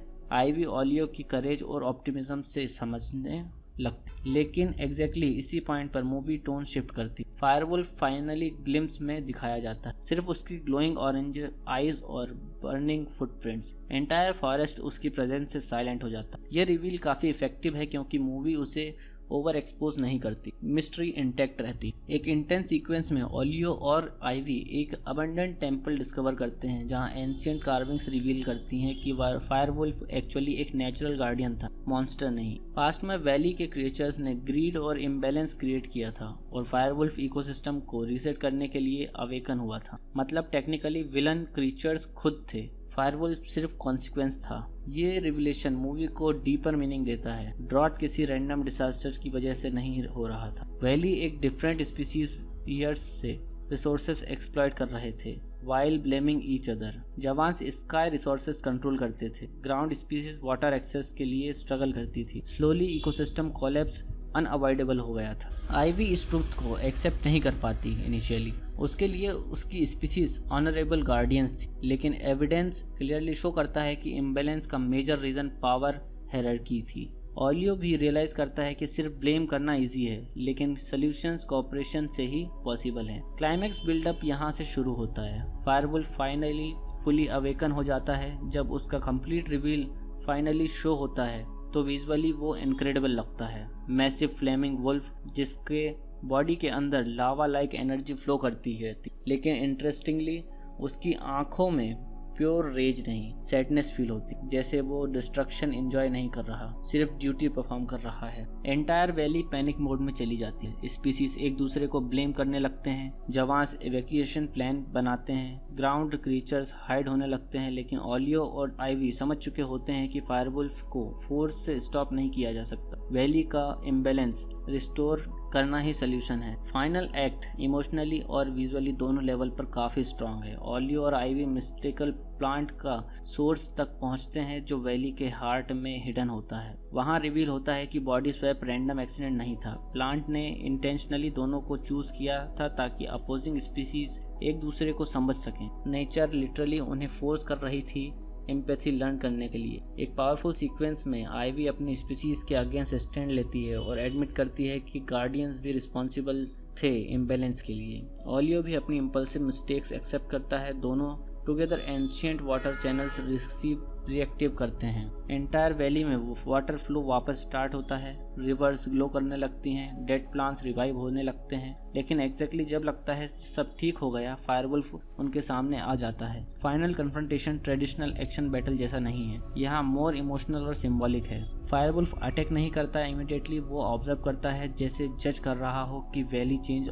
डिजर्व करती है या नहीं। ओलियो और आइवी उसके सामने खड़े होते हैं डिस्पाइट फियर, और फिर स्लोली फायरवुल्फ की फ्लेम्स काम होने लगते हैं, उसकी बॉडी डिजॉल्व होने लगती है और ग्लोइंग पार्टिकल्स में, जैसे वो सेटिस्फाइड हो कि बैलेंस स्टोर हो रहा है। ये सीन काफी पोएटिक फील देता है, लेकिन मूवी यहाँ कम्प्लीटली हैप्पी एंडिंग नहीं देती। बॉडी स्वैप रिवर्स होने लगता है, लेकिन प्रोसेस इनकम्प्लीट फील होता है। ओलियो और आइवी अपने ओरिजिनल बॉडीज में वापस आ जाते हैं, लेकिन उनके अंदर का परमानेंट कनेक्शन एक रह जाता है। वो एक दूसरे के इमोशंस सटली फील कर सकते हैं, जैसे मिस्टिकल प्लांट ने उसके आइडेंटिटीज परमानेंटली लिंक कर दी। एंडिंग सीन्स में वैली टेम्परली पीसफुल लगती है, डिफरेंट स्पीसीज का ऑपरेशन स्टार्ट होती है, लेकिन फाइनल मोमेंट में मूवी एक और मिस्ट्री टीज करती है। डीप फॉरेस्ट के अंदर एक स्मॉल ग्लोइंग फुटप्रिंट अपीयर होता है, एग्जैक्टली फायरवुल्फ जैसा। मतलब क्या वो ट्रूली गॉन नहीं हुआ, या बैलेंस फिर कभी डिस्टर्ब होगा? अगर रिव्यू पर्सपेक्टिव से देखा जाए तो स्वैप्ड की बिगेस्ट स्ट्रेंथ डेफिनेटली उसकी विजुअल्स और इमोशनल वर्ल्ड बिल्डिंग है। एनिमेशन जेन्युइनली गॉर्जियस है, हर फ्रेम वाइब्रेंट और सिनेमैटिक लगता है, स्पेशली लाइटिंग और एनवायरमेंटल डिजाइन काफी इम्प्रेसिव लगता है। Nathan Greno clearly fantasy story telling को विजुअली एंगेजिंग बनाना जानते। वॉइस एक्टिंग भी स्ट्रॉन्ग है, स्पेशली माइकल बी जॉर्डन और टूनो टेम्पल की केमिस्ट्री मूवी को इमोशनली ग्राउंडेड रखती है। मूवी का साउंड ट्रैक भी काफी ग्राउंडेड एलिमेंट है, सॉफ्ट ऑर्केस्ट्रल म्यूजिक और ट्राइबल फैंटेसी टोन्स सीन्स को इमर्सिव बना देते हैं। फायरवुल्फ related themes specially haunting feel देते हैं। एक्शन सीन्स स्मूथ हैं, लेकिन मूवी का फोकस इमोशनल स्टोरी टेलिंग पर ज्यादा है। हाँ, क्रिटिक्स का एक पॉइंट वैलिड था कि body swap trope completely fresh नहीं लगता, कुछ स्टोरी बीट्स प्रेडिक्टेबल फील होते हैं। ऑडियंस इजीली गेस कर सकती है कि एनिमीज इवेंचुअली फ्रेंड्स बनेंगे, लेकिन मूवी की एग्जीक्यूशन और इमोशनल सीनरी उस फैमिलियर फार्मूला को एंटरटेनिंग बना देती। ये फिल्म ओरिजिनली से ज़्यादा एक्सपीरियंस पर रिले करती। ऑडियंस रिस्पॉन्स जनरली पॉजिटिव रहा, स्पेसिफिकली फैमिली व्यूअर्स और एनिमेशन फैंस के लिए। सोशल मीडिया पर लोगों ने मूवी की विजुअल्स और इमोशनल थीम्स प्रेज की। कुछ व्यूअर्स ने कंपेयर भी किया क्लासिक डिज्नी एडवेंचर फिल्म्स से because of its magical ecosystem vibe. Kids को कम्प्लीटली कॉमेडी और क्रिएचर्स पसंद आए, जबकि adults deeper emotional environmental themes appreciate कर रहे। इंटरेस्टिंग फैक्ट यह भी है कि स्वैप्ड एक कॉन्सेप्ट रिपोर्टेडली काफ़ी टाइम डेवलपमेंट में रहा और स्काईडांस एनिमेशन ने स्पेशली वर्ल्ड बिल्डिंग पर हैवी फोकस किया था। द वैली को डिज़ाइन करने के लिए एनिमेटर्स ने रियल फॉरेस्ट, बायोल्यूमिनेसेंट और एक्सोटिक बर्ड्स से इंस्पिरेशन ली थी। फायरवुल्फ का डिज़ाइन भी मल्टीपल माइथोलॉजिकल क्रीचर्स और वायलेंस वॉल्केनिक इमेजिनरी कंबाइन करके क्रिएट हुआ था। एक और हिडन डिटेल जो अटेंटिव व्यूअर्स को नोटिस की वो ये थी कि मूवी के background symbols continuously ecosystem imbalance fresh shadow create करते। स्टार्टिंग सीन्स में ही ड्राइड रूट्स और क्रैक्ड वाटर स्टोन्स सटली दिखते हैं। इवन कलर पैलेट बिगनिंग में सटली वार्मर और अनहेल्दी टोन्स यूज करता है, जबकि क्लाइमैक्स के बाद ब्लूज और ग्रीन्स ब्राइटर हो जाते हैं। ओलियो और आइवी का रिलेशनशिप भी सरप्राइजिंगली मैच्योर फील होता है। मूवी अननेसेसरी रोमांस पुश नहीं करती, इंस्टेड फोकस ट्रस्ट और अंडरस्टैंडिंग पर रहती। ये चॉइस स्टोरी को स्ट्रॉन्गर बनाता है क्योंकि इमोशनल कनेक्शन नेचुरली बिल्ड होता है रेदर देन फोर्स्ड केमिस्ट्री। एक ऐसी दुनिया इमेजिन करो जहाँ जंगल के अंदर हर चीज जिंदा फील होती, हवा भी, पानी भी और पेड़ों की सांसें भी। लेकिन इसी खूबसूरत दुनिया के बीच एक ऐसा राज छुपा हो जो सिर्फ एक गलती से पूरे इकोसिस्टम को बर्बाद कर सकता। और फिर एक दिन दो जानवर जो एक दूसरे को देखना भी पसंद नहीं करते, एक मिस्टिकल प्लांट की वजह से अपनी बॉडी स्वैप कर लेते हैं। सोचो, तुम्हारी आंखों के सामने तुम्हारी आइडेंटिटी ही छिन जाए, तुम्हारी आवाज, तुम्हारी स्पीड, तुम्हारी स्ट्रेंथ, सब कुछ किसी और का हो जाए और उसके बाद तुम्हें उसी इंसान के साथ मिलकर सरवाइव करना पड़े जिसे तुम अपना सबसे बड़ा एनिमी समझते। स्वैप्ड सिर्फ एक एनिमेटेड कॉमेडी नहीं है, ये सर्वाइवल, आइडेंटिटी, ट्रस्ट और नेचर के बैलेंस की स्टोरी है जो धीरे धीरे एक इनोसेंट एडवेंचर से डार्क मिस्ट्री में ट्रांसफॉर्म होती। 2026 में रिलीज हुई स्वैप्ड को डायरेक्ट किया है नाथन ग्रेनो ने, जो डिज्नी की लेजेंडरी एनिमेटेड फिल्म टैंगल्ड के डायरेक्टर भी रह चुके हैं। ये मूवी स्काईडांस एनिमेशन के अंडर बनी है और नेटफ्लिक्स पर एक्सक्लूसिवली रिलीज हुई थी 1 मई 2026 को। रन टाइम लगभग 1 घंटा 42 मिनट का है, लेकिन विजुअली ये मूवी इतनी डिटेल्ड और इमर्सिव फील होती है कि ऑडियंस ऑलमोस्ट द वैली नाम की फैंटेसी दुनिया का हिस्सा बन जाती। वॉइस कास्ट भी काफी इंटरेस्टिंग है, जहां माइकल बी जॉर्डन ने ओलियो का वॉइस दी है, जूनो टेम्पल ने आइवी को, और सपोर्टिंग कास्ट में Tracy Morgan, cardiac the entertainer और जस्टिना मकाडो जैसे टैलेंटेड एक्टर्स इंक्लूडेड हैं। रिलीज के बाद क्रिटिक्स का रिएक्शन मिक्स्ड रहा। कुछ लोगों ने मूवी की विजुअल्स और वर्ल्ड बिल्डिंग को ब्रेथटेकिंग बोला, जबकि कुछ क्रिटिक्स ने कहा कि बॉडी स्वैप ट्रूप फ्लेमिलियर लगता है। लेकिन ऑनेस्टली अगर आप सिनेमैटिक एनिमेटेड एडवेंचर्स एंजॉय करते हो जहां इमोशंस और फैंटेसी नेचुरली ब्लेंड होते हैं, तो ये मूवी काफी इंगेजिंग एक्सपीरियंस देती। मूवी की शुरुआत होती है द वैली से, एक मैजिकल इकोसिस्टम जो इतना कलरफुल और अलाइव लगता है कि हर फ्रेम वॉलपेपर जैसा फील देता। फ्लोटिंग स्पूर्स हवा में ग्लो कर रहे हैं, रिवर्स नियॉन ब्लू शाइन करती और जाइंट ट्रीज लिटरली क्लाउड्स के ऊपर तक जाते दिखते हैं। लेकिन इस पैराडाइज के अंदर एक साइलेंट प्रॉब्लम स्लोली ग्रो कर रही। पानी कम हो रहा है, रिवर्स ड्राई होने लगती हैं, क्रीचर्स माइग्रेट कर रहे हैं और जंगल के एल्डर्स एक पुरानी प्रोफेसी की बात करने लगे। फायरवुल्फ की प्रोफेसी एक लेजेंडरी प्रेडेटर जो सपोर्टेड तब लौट कर आता है जब वैली का बैलेंस टूटने लगता। इसी इन्वायरमेंट में हम मिलते हैं ओलियो से। ओलियो एक पुक्यो है, स्मॉल वुडलैंड क्रीचर जो हाइपर एक्टिव, क्यूरियस और थोड़ा रेकलेस नेचर का होता। माइकल बी जॉर्डन की वॉइस एक्टिंग कैरेक्टर को काफी एनर्जेटिक पर्सनैलिटी देती। ओलियो हर चीज को एडवेंचर समझता है, रूल्स फॉलो करना उसके लिए बोरिंग है। उसका फैमिली क्लैन हमेशा सर्वाइवल मोड में रहता है क्योंकि प्रोकोस नेचुरली वीकर स्पीसीज मानी जाती। इसलिए ओलियो का ड्रीम होता है प्रूव करना कि वो सिर्फ एक स्केर्ड क्रीचर नहीं। लेकिन प्रॉब्लम यह है कि उसकी इम्पल्सिव पर्सनालिटी उसे बार बार डेंजर में डाल देती। दूसरी साइड पर हम देखते हैं आइवी को। आइवी एक मैजेस्टिक ब्राइट ग्रीन बर्ड है जिसे जवान स्पीसीज बोला जाता है। जवान्स वैली का स्काई गार्डियंस माने जाते हैं। वो एलिगेंट, डिसिप्लिन्ड और प्राउड होते हैं। आइवी का कैरेक्टर ओलियो के कंप्लीट अपोजिट है, काम, इंटेलिजेंट और इमोशनली ग्राउंडेड। उसकी स्पीसीज पोकोस को नॉनसेंस समझती और ऑनेस्टली आइवी भी एग्जैक्टली वही सोचते हैं। उसके लिए ओलियो जैसे क्रीचर्स इररिस्पॉन्सिबल और केओटिक होते हैं जो इकोसिस्टम को और अनस्टेबल बना देते हैं। मूवी का फर्स्ट मेजर इंटरेक्शन तब होता है जब oleo secretly restricted forest area में घुस जाता है। वहाँ एक ग्रोइंग मैजेस्टिकल प्लांट होता है जिसके बारे में लेजेंड्स हैं कि उसमें एंशिएंट एनर्जी एग्जिस्ट करती है। ओलियो नेचुरली क्यूरियोसिटी में उस प्लांट को टच कर लेता है। उसी मोमेंट आईवी भी वहां आ जाती है क्योंकि उसका काम सेक्रेट जोन्स प्रोटेक्ट करना होता है। दोनों की आर्ग्यूमेंट इंस्टेंटली स्टार्ट हो जाती है। आईवी उसे ब्लेम करती है कि उसकी स्टुपिडिटी की वजह से वैली और अनस्टेबल हो सकता। ओलियो भी डिफेंसिव हो जाता है और फिर एक्सीडेंटली दोनों मेस्टिकल रूट्स के अंदर घुस जाते हैं। जो सीन उसके बाद आता है वो विजुअली मूवी का सबसे क्रिएटिव सीक्वेंस है। एंटायर स्क्रीन कलर्स और डिस्टॉर्टेड एनर्जी वेव्स से फिल हो जाती है। फॉरेस्ट लिटरली रिएक्ट करने लगता है, ट्रीज शेक करते हैं, ग्लोइंग स्पोर्ट्स एक्सप्लोड करते हैं और फिर सडन साइलेंस। नेक्स्ट मॉर्निंग जब ओलियो उठता है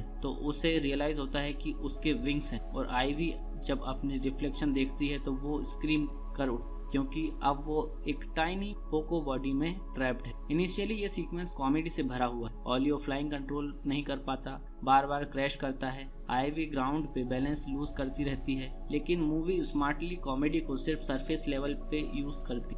धीरे धीरे आइडेंटिटी क्राइसिस और एम्पैथी का थीम बिल्ड होना स्टार्ट हो। ओलियो पहली बार रियलाइज करता है कि आईवी की लाइफ उतनी इजी नहीं है जितनी वो इमेजिन करता। स्काई पोर्टर्स एग्जॉस्टिंग है, एक्सपेक्टेशंस ह्यूज हैं, हर जवान से परफेक्शन एक्सपेक्ट की जाती है। दूसरी साइड आईवी को समझ आता है कि पूको लाइफ कांस्टेंट फियर और सर्वाइवल से भरी है। टाइनी साइज की वजह से ऑलमोस्ट हर प्रेडेटर उसके लिए थ्रेट है। यह बॉडी स्वैप ग्रेजुअली दोनों को एक दूसरे की रियलिटी फील करवाता है। इसी बीच वैली की ड्रॉट कंडीशन और डेंजरस होने लगती है। लेक्स ड्राई हो रहे होते हैं, क्रॉप्स फेल हो रहे होते हैं और रूमर्स स्प्रेड होने लगते हैं कि फायरवॉल्फ नियर बाय फॉरेस्ट देखा गया। फायरवॉल्फ मूवी का सबसे मिस्टीरियस एलिमेंट। एंटायर फिल्म उसके अराउंड टेंशन बिल्ड करती रहती। कोई क्लियरली नहीं जानता कि वो रियल है या सिर्फ कुछ क्रीचर्स उसे डेमन समझते हैं, कुछ बिलीव करते हैं कि नेचर का पनिशमेंट है। ओलियो और आईवी इनिशियली सिर्फ अपने ओरिजिनल बॉडीज वापस पाना चाहते हैं, लेकिन जब वो मिस्टिकल प्लांट के पास दोबारा जाते हैं तो पता चलता है कि प्लांट ऑलमोस्ट डेड हो चुका क्योंकि वैली की एनर्जी इम्बैलेंस हो रही। एक एंशिएंट क्रीचर उन्हें बताता है कि अगर ड्रॉट कंटिन्यू हुई तो स्वैप परमानेंट हो सकता और सिर्फ एक हिडन वाटर सोर्स ही वैली को रिस्टोर कर सकता। यहाँ से मूवी फुल एडवेंचर मोड में एंटर करती। दोनों फोर्स्ड पार्टनरशिप में डेंजरस जर्नी स्टार्ट करती। इस जर्नी के थ्रू मूवी अपनी वर्ल्ड बिल्डिंग फुली एक्सप्लोर करती। Floating caves, glowing marshlands, underground crystal rivers, हर लोकेशन विजुअली यूनिक फील होती है।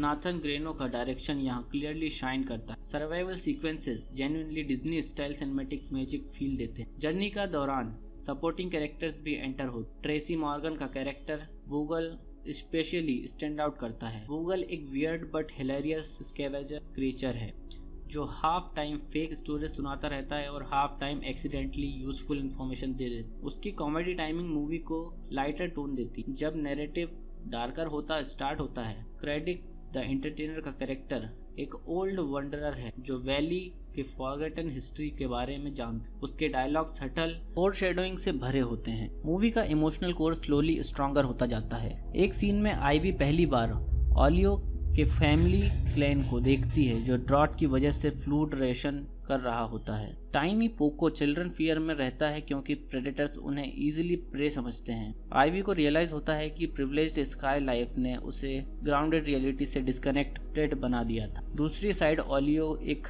मोमेंट में आईवी की मेमोरीज डिस्कवर करता है जब मिस्टिकल एनर्जी एक्सीडेंटली एक्टिवेट होती। उसे पता चलता है कि आईवी पर बचपन से प्रेशर था परफेक्ट गार्डियन बनने। फेलियर का फियर उसे इमोशनली डिस्टेंट बना चुका है। मूवी का मिडिल पोर्शन काफी लेयर्ड हो जाता है। स्पेसिफिकली ये एक फन फैंटेसी एडवेंचर लगता है, लेकिन अंडर द सरफेस ये प्रीजुडिस और पर्सपेक्टिव चेंज की स्टोरी है। दोनों कैरेक्टर्स ग्रेजुअली एक दूसरे की स्ट्रेंथ अप्रिशिएट करना स्टार्ट करते हैं। ओलियो आईवी को डिसिप्लिन और इंटेलिजेंस को से इम्प्रेस होता है। आईवी ओलियो की करेज और ऑप्टिमिज्म से समझने लगती, लेकिन एग्जैक्टली इसी पॉइंट पर मूवी टोन शिफ्ट करती। फायरवॉल्फ फाइनली ग्लिम्स में दिखाया जाता है, सिर्फ उसकी ग्लोइंग ऑरेंज आईज और बर्निंग फुटप्रिंट्स। एंटायर फॉरेस्ट उसकी प्रेजेंस से साइलेंट हो जाता है। यह रिवील काफी इफेक्टिव है क्योंकि मूवी उसे ओवर एक्सपोज नहीं करती, मिस्ट्री इंटैक्ट रहती। एक इंटेंस सीक्वेंस में ओलियो और आइवी एक अबंडेंट टेम्पल डिस्कवर करते हैं जहां एंशिएंट कार्विंग्स रिवील करती हैं कि फायरवुल्फ एक्चुअली एक नेचुरल गार्डियन था, मॉन्स्टर नहीं। पास्ट में वैली के क्रिएचर्स ने ग्रीड और इम्बैलेंस क्रिएट किया था और फायरवुल्फ इकोसिस्टम को रीसेट करने के लिए अवेकन हुआ था। मतलब टेक्निकली विलन क्रिएचर्स खुद थे, फायरवुल्फ सिर्फ कॉन्सिक्वेंस था। ये रिविलेशन मूवी को डीपर मीनिंग देता है। ड्रॉट किसी रैंडम डिसास्टर की वजह से नहीं हो रहा था। वैली एक डिफरेंट स्पीसीज ईयर्स से रिसोर्सेज एक्सप्लॉइट कर रहे थे while blaming each other. Jawans sky resources control करते थे, ग्राउंड स्पीसीज वाटर एक्सेस के लिए स्ट्रगल करती थी। स्लोली इकोसिस्टम कोलैप्स अनअवॉइडेबल हो गया था। आइवी इस ट्रुथ को एक्सेप्ट नहीं कर पाती इनिशियली। उसके लिए उसकी स्पीसीज ऑनरेबल गार्डियंस थी, लेकिन एविडेंस क्लियरली शो करता है कि इम्बैलेंस का मेजर रीजन पावर हायरार्की थी। ओलियो भी रियलाइज करता है कि सिर्फ ब्लेम करना इजी है, लेकिन सॉल्यूशंस कोऑपरेशन से ही पॉसिबल है। क्लाइमैक्स बिल्डअप यहाँ से शुरू होता है। फायरवुल्फ फाइनली फुली अवेकन हो जाता है। जब उसका कंप्लीट रिवील फाइनली शो होता है तो विजुअली वो इनक्रेडिबल लगता है। मैसिव फ्लेमिंग वुल्फ जिसके बॉडी के अंदर लावा लाइक एनर्जी फ्लो करती रहती, लेकिन इंटरेस्टिंगली उसकी आंखों में प्योर रेज नहीं, सैडनेस फील होती, जैसे वो डिस्ट्रक्शन एंजॉय नहीं कर रहा, सिर्फ ड्यूटी परफॉर्म कर रहा है। एंटायर वैली पैनिक मोड में चली जाती है। स्पीसीज एक दूसरे को ब्लेम करने लगते हैं, जवान्स इवैक्यूएशन प्लान बनाते हैं, ग्राउंड क्रीचर्स हाइड होने लगते हैं, लेकिन ओलियो और आइवी समझ चुके होते हैं कि फायरवुल्फ को फोर्स से स्टॉप नहीं किया जा सकता। वैली का इम्बैलेंस रिस्टोर करना ही सोल्यूशन है। फाइनल एक्ट इमोशनली और विजुअली दोनों लेवल पर काफ़ी स्ट्रांग है। ओलियो और आइवी मिस्टिकल प्लांट का सोर्स तक पहुंचते हैं जो वैली के हार्ट में हिडन होता है। वहां रिवील होता है कि बॉडी स्वैप रैंडम एक्सीडेंट नहीं था। प्लांट ने इंटेंशनली दोनों को चूज किया था ताकि अपोजिंग स्पीसीज एक दूसरे को समझ सकें। नेचर लिटरली उन्हें फोर्स कर रही थी एम्पैथी लर्न करने के लिए। एक पावरफुल सीक्वेंस में आइवी अपनी स्पीसीज के अगेंस्ट स्टैंड लेती है और एडमिट करती है कि गार्डियंस भी रिस्पॉन्सिबल थे इम्बैलेंस के लिए। ओलियो भी अपनी इम्पल्सिव मिस्टेक्स एक्सेप्ट करता है। दोनों together ancient water channels reactive करते हैं। एंटायर वैली में वाटर फ्लो वापस स्टार्ट होता है, रिवर्स ग्लो करने लगती हैं, डेड प्लांट्स रिवाइव होने लगते हैं, लेकिन एग्जैक्टली जब लगता है सब ठीक हो गया, फायरवुल्फ उनके सामने आ जाता है। Final confrontation traditional action battle जैसा नहीं है, यहाँ मोर इमोशनल और सिंबॉलिक है। फायरवुल्फ अटैक नहीं करता इमीडिएटली, वो ऑब्जर्व करता है जैसे जज कर रहा हो कि वैली चेंज डिजर्व करती है या नहीं। ओलियो और आइवी उसके सामने खड़े होते हैं डिस्पाइट फियर, और फिर स्लोली फायरवुल्फ की फ्लेम्स काम होने लगते हैं। उसकी बॉडी डिजॉल्व होने लगती है और ग्लोइंग पार्टिकल्स में, जैसे वो सेटिस्फाइड हो कि बैलेंस स्टोर हो रहा है। ये सीन काफ़ी पोएटिक फील देता है, लेकिन मूवी यहाँ कम्प्लीटली हैप्पी एंडिंग नहीं देती। बॉडी स्वैप रिवर्स होने लगता है, लेकिन प्रोसेस इनकम्प्लीट फील होता है। ओलियो और आइवी अपने ओरिजिनल बॉडीज में वापस आ जाते हैं, लेकिन उनके अंदर का परमानेंट कनेक्शन एक रह जाता है। वो एक दूसरे के इमोशंस सटली फील कर सकते हैं, जैसे मिस्टिकल प्लांट ने उसके आइडेंटिटीज परमानेंटली लिंक कर दी। एंडिंग सीन्स में वैली टेम्परली पीसफुल लगती है, डिफरेंट स्पीसीज का ऑपरेशन स्टार्ट होती है, लेकिन फाइनल मोमेंट में मूवी एक और मिस्ट्री टीज करती है। डीप फॉरेस्ट के अंदर एक स्मॉल ग्लोइंग फुटप्रिंट अपीयर होता है, एग्जैक्टली फायरवुल्फ जैसा। मतलब क्या वो ट्रूली गॉन नहीं हुआ, या बैलेंस फिर कभी डिस्टर्ब होगा? अगर रिव्यू पर्सपेक्टिव से देखा जाए तो स्वैप्ड की बिगेस्ट स्ट्रेंथ डेफिनेटली उसकी विजुअल्स और इमोशनल वर्ल्ड बिल्डिंग है। एनिमेशन जेन्युइनली गॉर्जियस है, हर फ्रेम वाइब्रेंट और सिनेमैटिक लगता है, स्पेशली लाइटिंग और एनवायरमेंटल डिज़ाइन काफ़ी इम्प्रेसिव लगता है। Nathan Greno clearly fantasy story telling को विजुअली एंगेजिंग बनाना जानते। वॉइस एक्टिंग भी स्ट्रॉन्ग है, स्पेशली माइकल बी जॉर्डन और टूनो टेम्पल की केमिस्ट्री मूवी को इमोशनली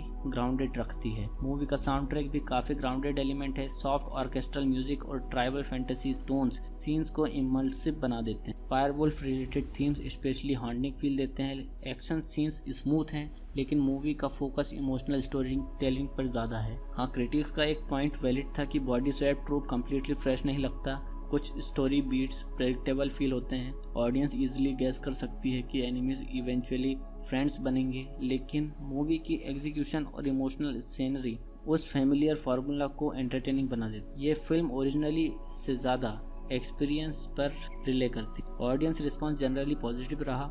स्पेसिफिकली फैमिली व्यूअर्स और एनिमेशन फैंस के लिए सोशल मीडिया पर लोगों ने मूवी की विजुअल्स और इमोशनल थीम्स प्रेज की। कुछ व्यूअर्स ने कंपेयर भी किया क्लासिक डिज्नी एडवेंचर फिल्म्स से because of its magical ecosystem vibe.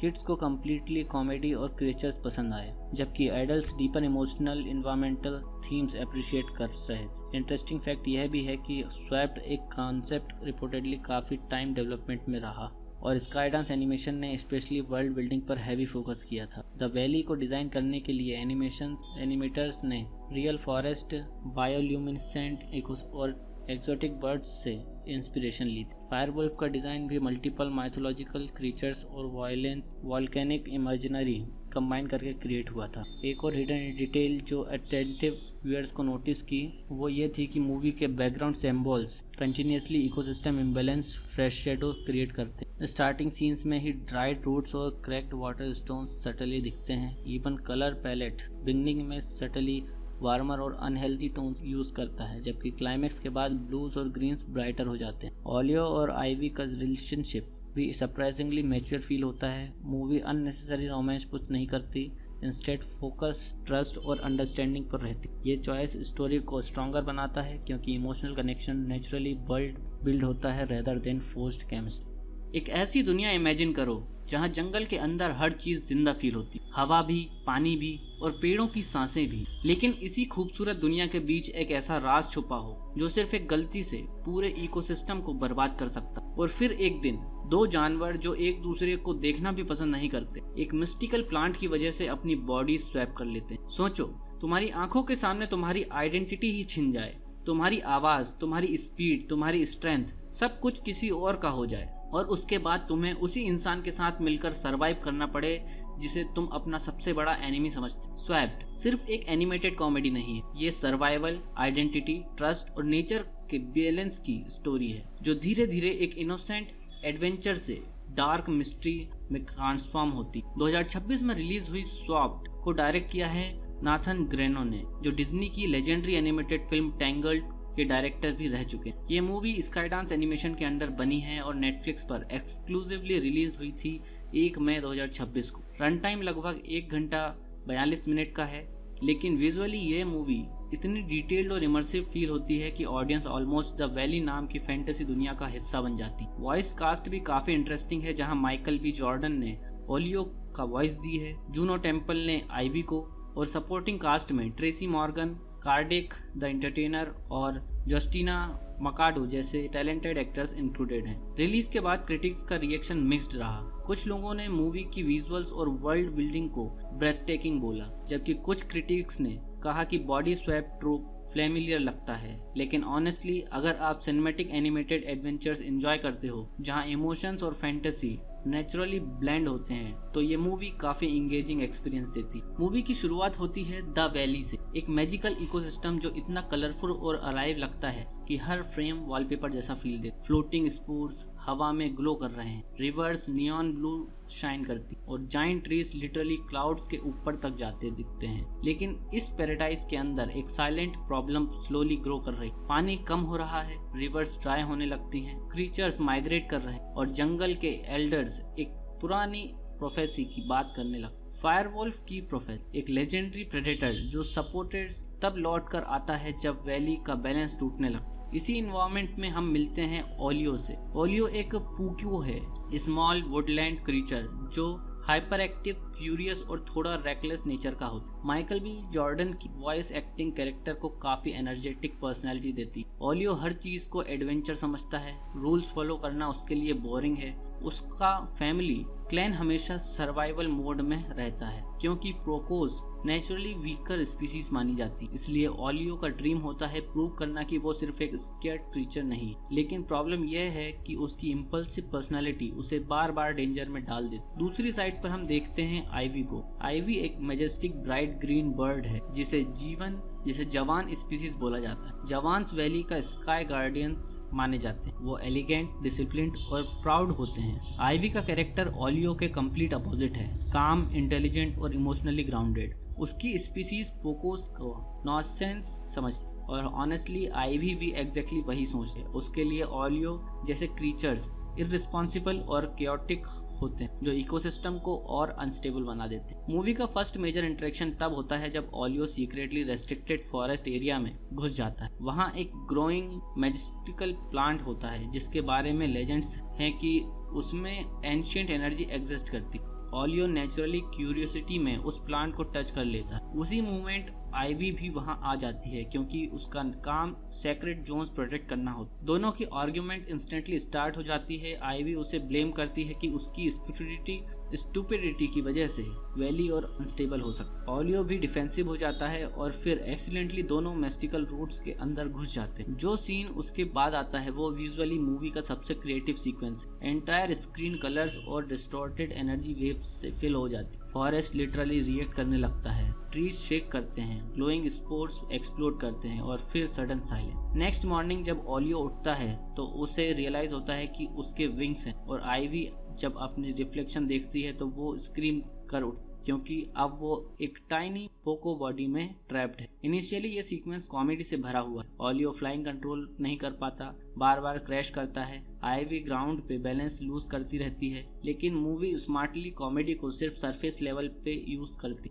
धीरे धीरे आइडेंटिटी क्राइसिस और एम्पैथी का थीम बिल्ड होना स्टार्ट हो। ओलियो पहली बार रियलाइज करता है कि आईवी की लाइफ उतनी इजी नहीं जितनी वो इमेजिन करता। स्काई पोर्टर्स एग्जॉस्टिंग है, एक्सपेक्टेशंस ह्यूज हैं, हर जवान से परफेक्शन एक्सपेक्ट की जाती है। दूसरी साइड आईवी को समझ आता है कि पूको लाइफ कांस्टेंट फियर और सर्वाइवल से भरी है। टाइनी साइज की वजह से ऑलमोस्ट हर प्रेडेटर उसके लिए थ्रेट है। ये बॉडी स्वैप ग्रेजुअली दोनों को एक दूसरे की रियलिटी फील करवाता है। इसी बीच वैली की ड्रॉट कंडीशन और डेंजरस होने लगती। लेक्स ड्राई हो रहे होते हैं, क्रॉप्स फेल हो रहे होते हैं और रूमर्स स्प्रेड होने लगते हैं कि फायरवॉल्फ नियर बाय फॉरेस्ट देखा गया। फायरवॉल्फ मूवी का सबसे मिस्टीरियस एलिमेंट। एंटायर फिल्म उसके अराउंड टेंशन बिल्ड करती रहती। कोई क्लियरली नहीं जानता कि वो रियल है या सिर्फ कुछ क्रीचर्स उसे डेमन समझते हैं, कुछ बिलीव करते हैं कि नेचर का पनिशमेंट है। ओलियो और आईवी इनिशियली सिर्फ अपने ओरिजिनल बॉडीज वापस पाना चाहते हैं, लेकिन जब वो मिस्टिकल प्लांट के पास दोबारा जाते हैं तो पता चलता है कि प्लांट ऑलमोस्ट डेड हो चुका क्योंकि वैली की एनर्जी इम्बैलेंस हो रही। एक एंशिएंट क्रीचर उन्हें बताता है कि अगर ड्रॉट कंटिन्यू हुई तो स्वैप परमानेंट हो सकता और सिर्फ एक हिडन वाटर सोर्स ही वैली को रिस्टोर कर सकता। यहाँ से मूवी फुल एडवेंचर मोड में एंटर करती। दोनों फोर्स्ड पार्टनरशिप में डेंजरस जर्नी स्टार्ट करती। इस जर्नी के थ्रू मूवी अपनी वर्ल्ड बिल्डिंग फुली एक्सप्लोर करती। Floating caves, glowing marshlands, underground crystal rivers, हर लोकेशन विजुअली यूनिक फील होती है।